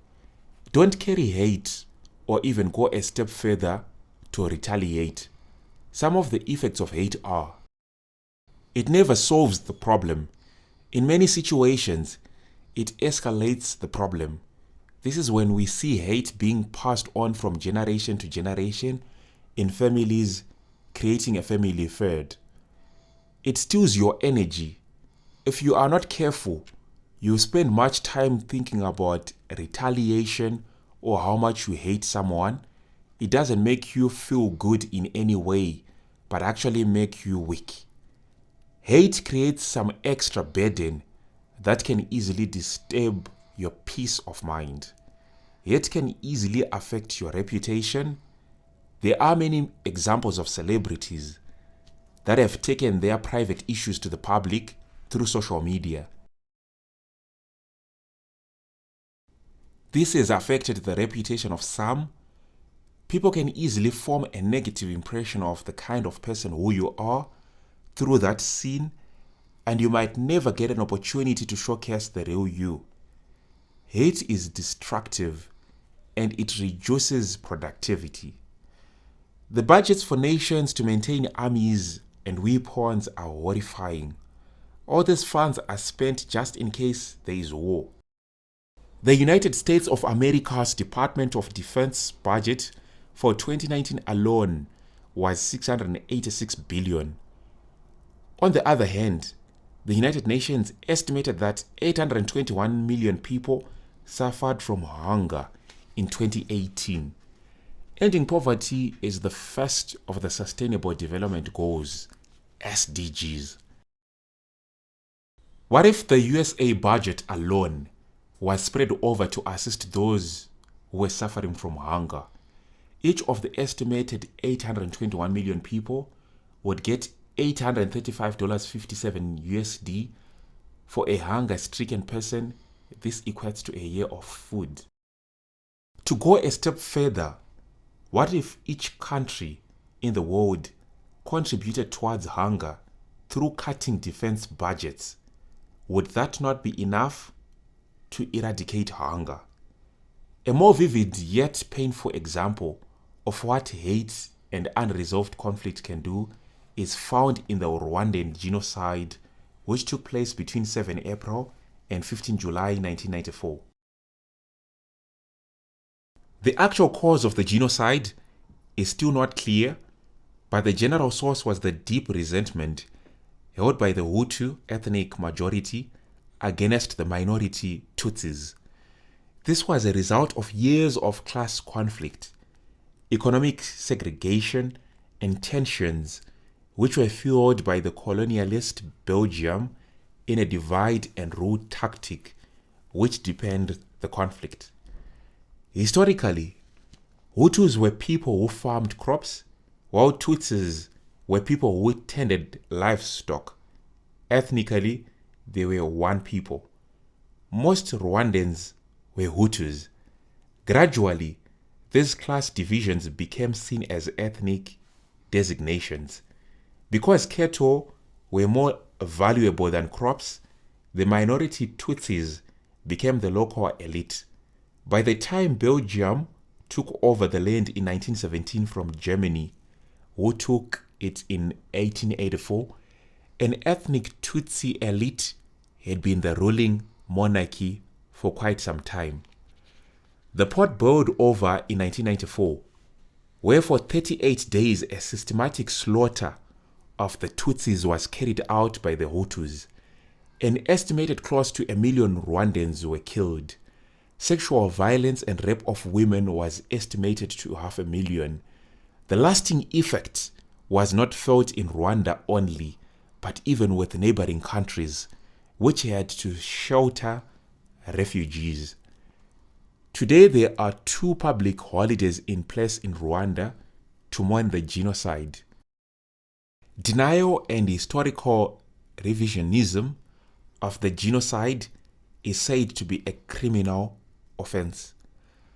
According to a background note that was published by the United Nations Department of Public Information in March 2012, under Unity and Reconciliation, it states that the reconciliation process in Rwanda focused on reconstructing the Rwandan identity as well as balancing justice, truth, and peace and security in the country. Different measures were taken by the Rwandan government towards achieving the goal of perpetrators and victims living side by side in peace. For example, the constitution now states that all Rwandans share equal rights, and laws have been passed to fight discrimination and divisive genocide ideology.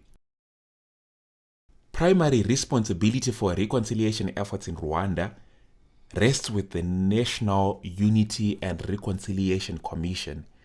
Its main activities in the area of reconciliation were as follows: Ingado, a program of peace education in solidarity camps from 1999 to 2009, More than 90,000 Rwandans participated in these programs, which aim to clarify Rwandan history and the origins of divisions amongst the population, promote patriotism, and fight genocide ideology. Itorero Rugi Hugu. Established in 2007, the Itorero's program's objective is to promote Rwandan values and cultivate leaders who strive for the development of the community.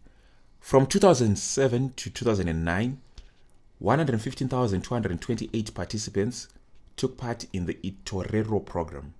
Seminars, training of grassroots leaders, political party leaders, youth, and women in trauma counseling, conflict mitigation, and resolution, and early warning systems. National summits. Since 2000, several national summits have been organized on topics related to justice, good governance, human rights, national security, and national history. Research. The National Unity and Reconciliation Commission has published a number of studies investigating the causes of conflicts in Rwanda and how to mitigate and resolve them. Instead of a cycle of revenge, they worked together towards forgiveness and reconciliation. Since then, they have rebuilt their nation and it has set several milestones. Today, children in Rwanda are entitled to 12 years of free education.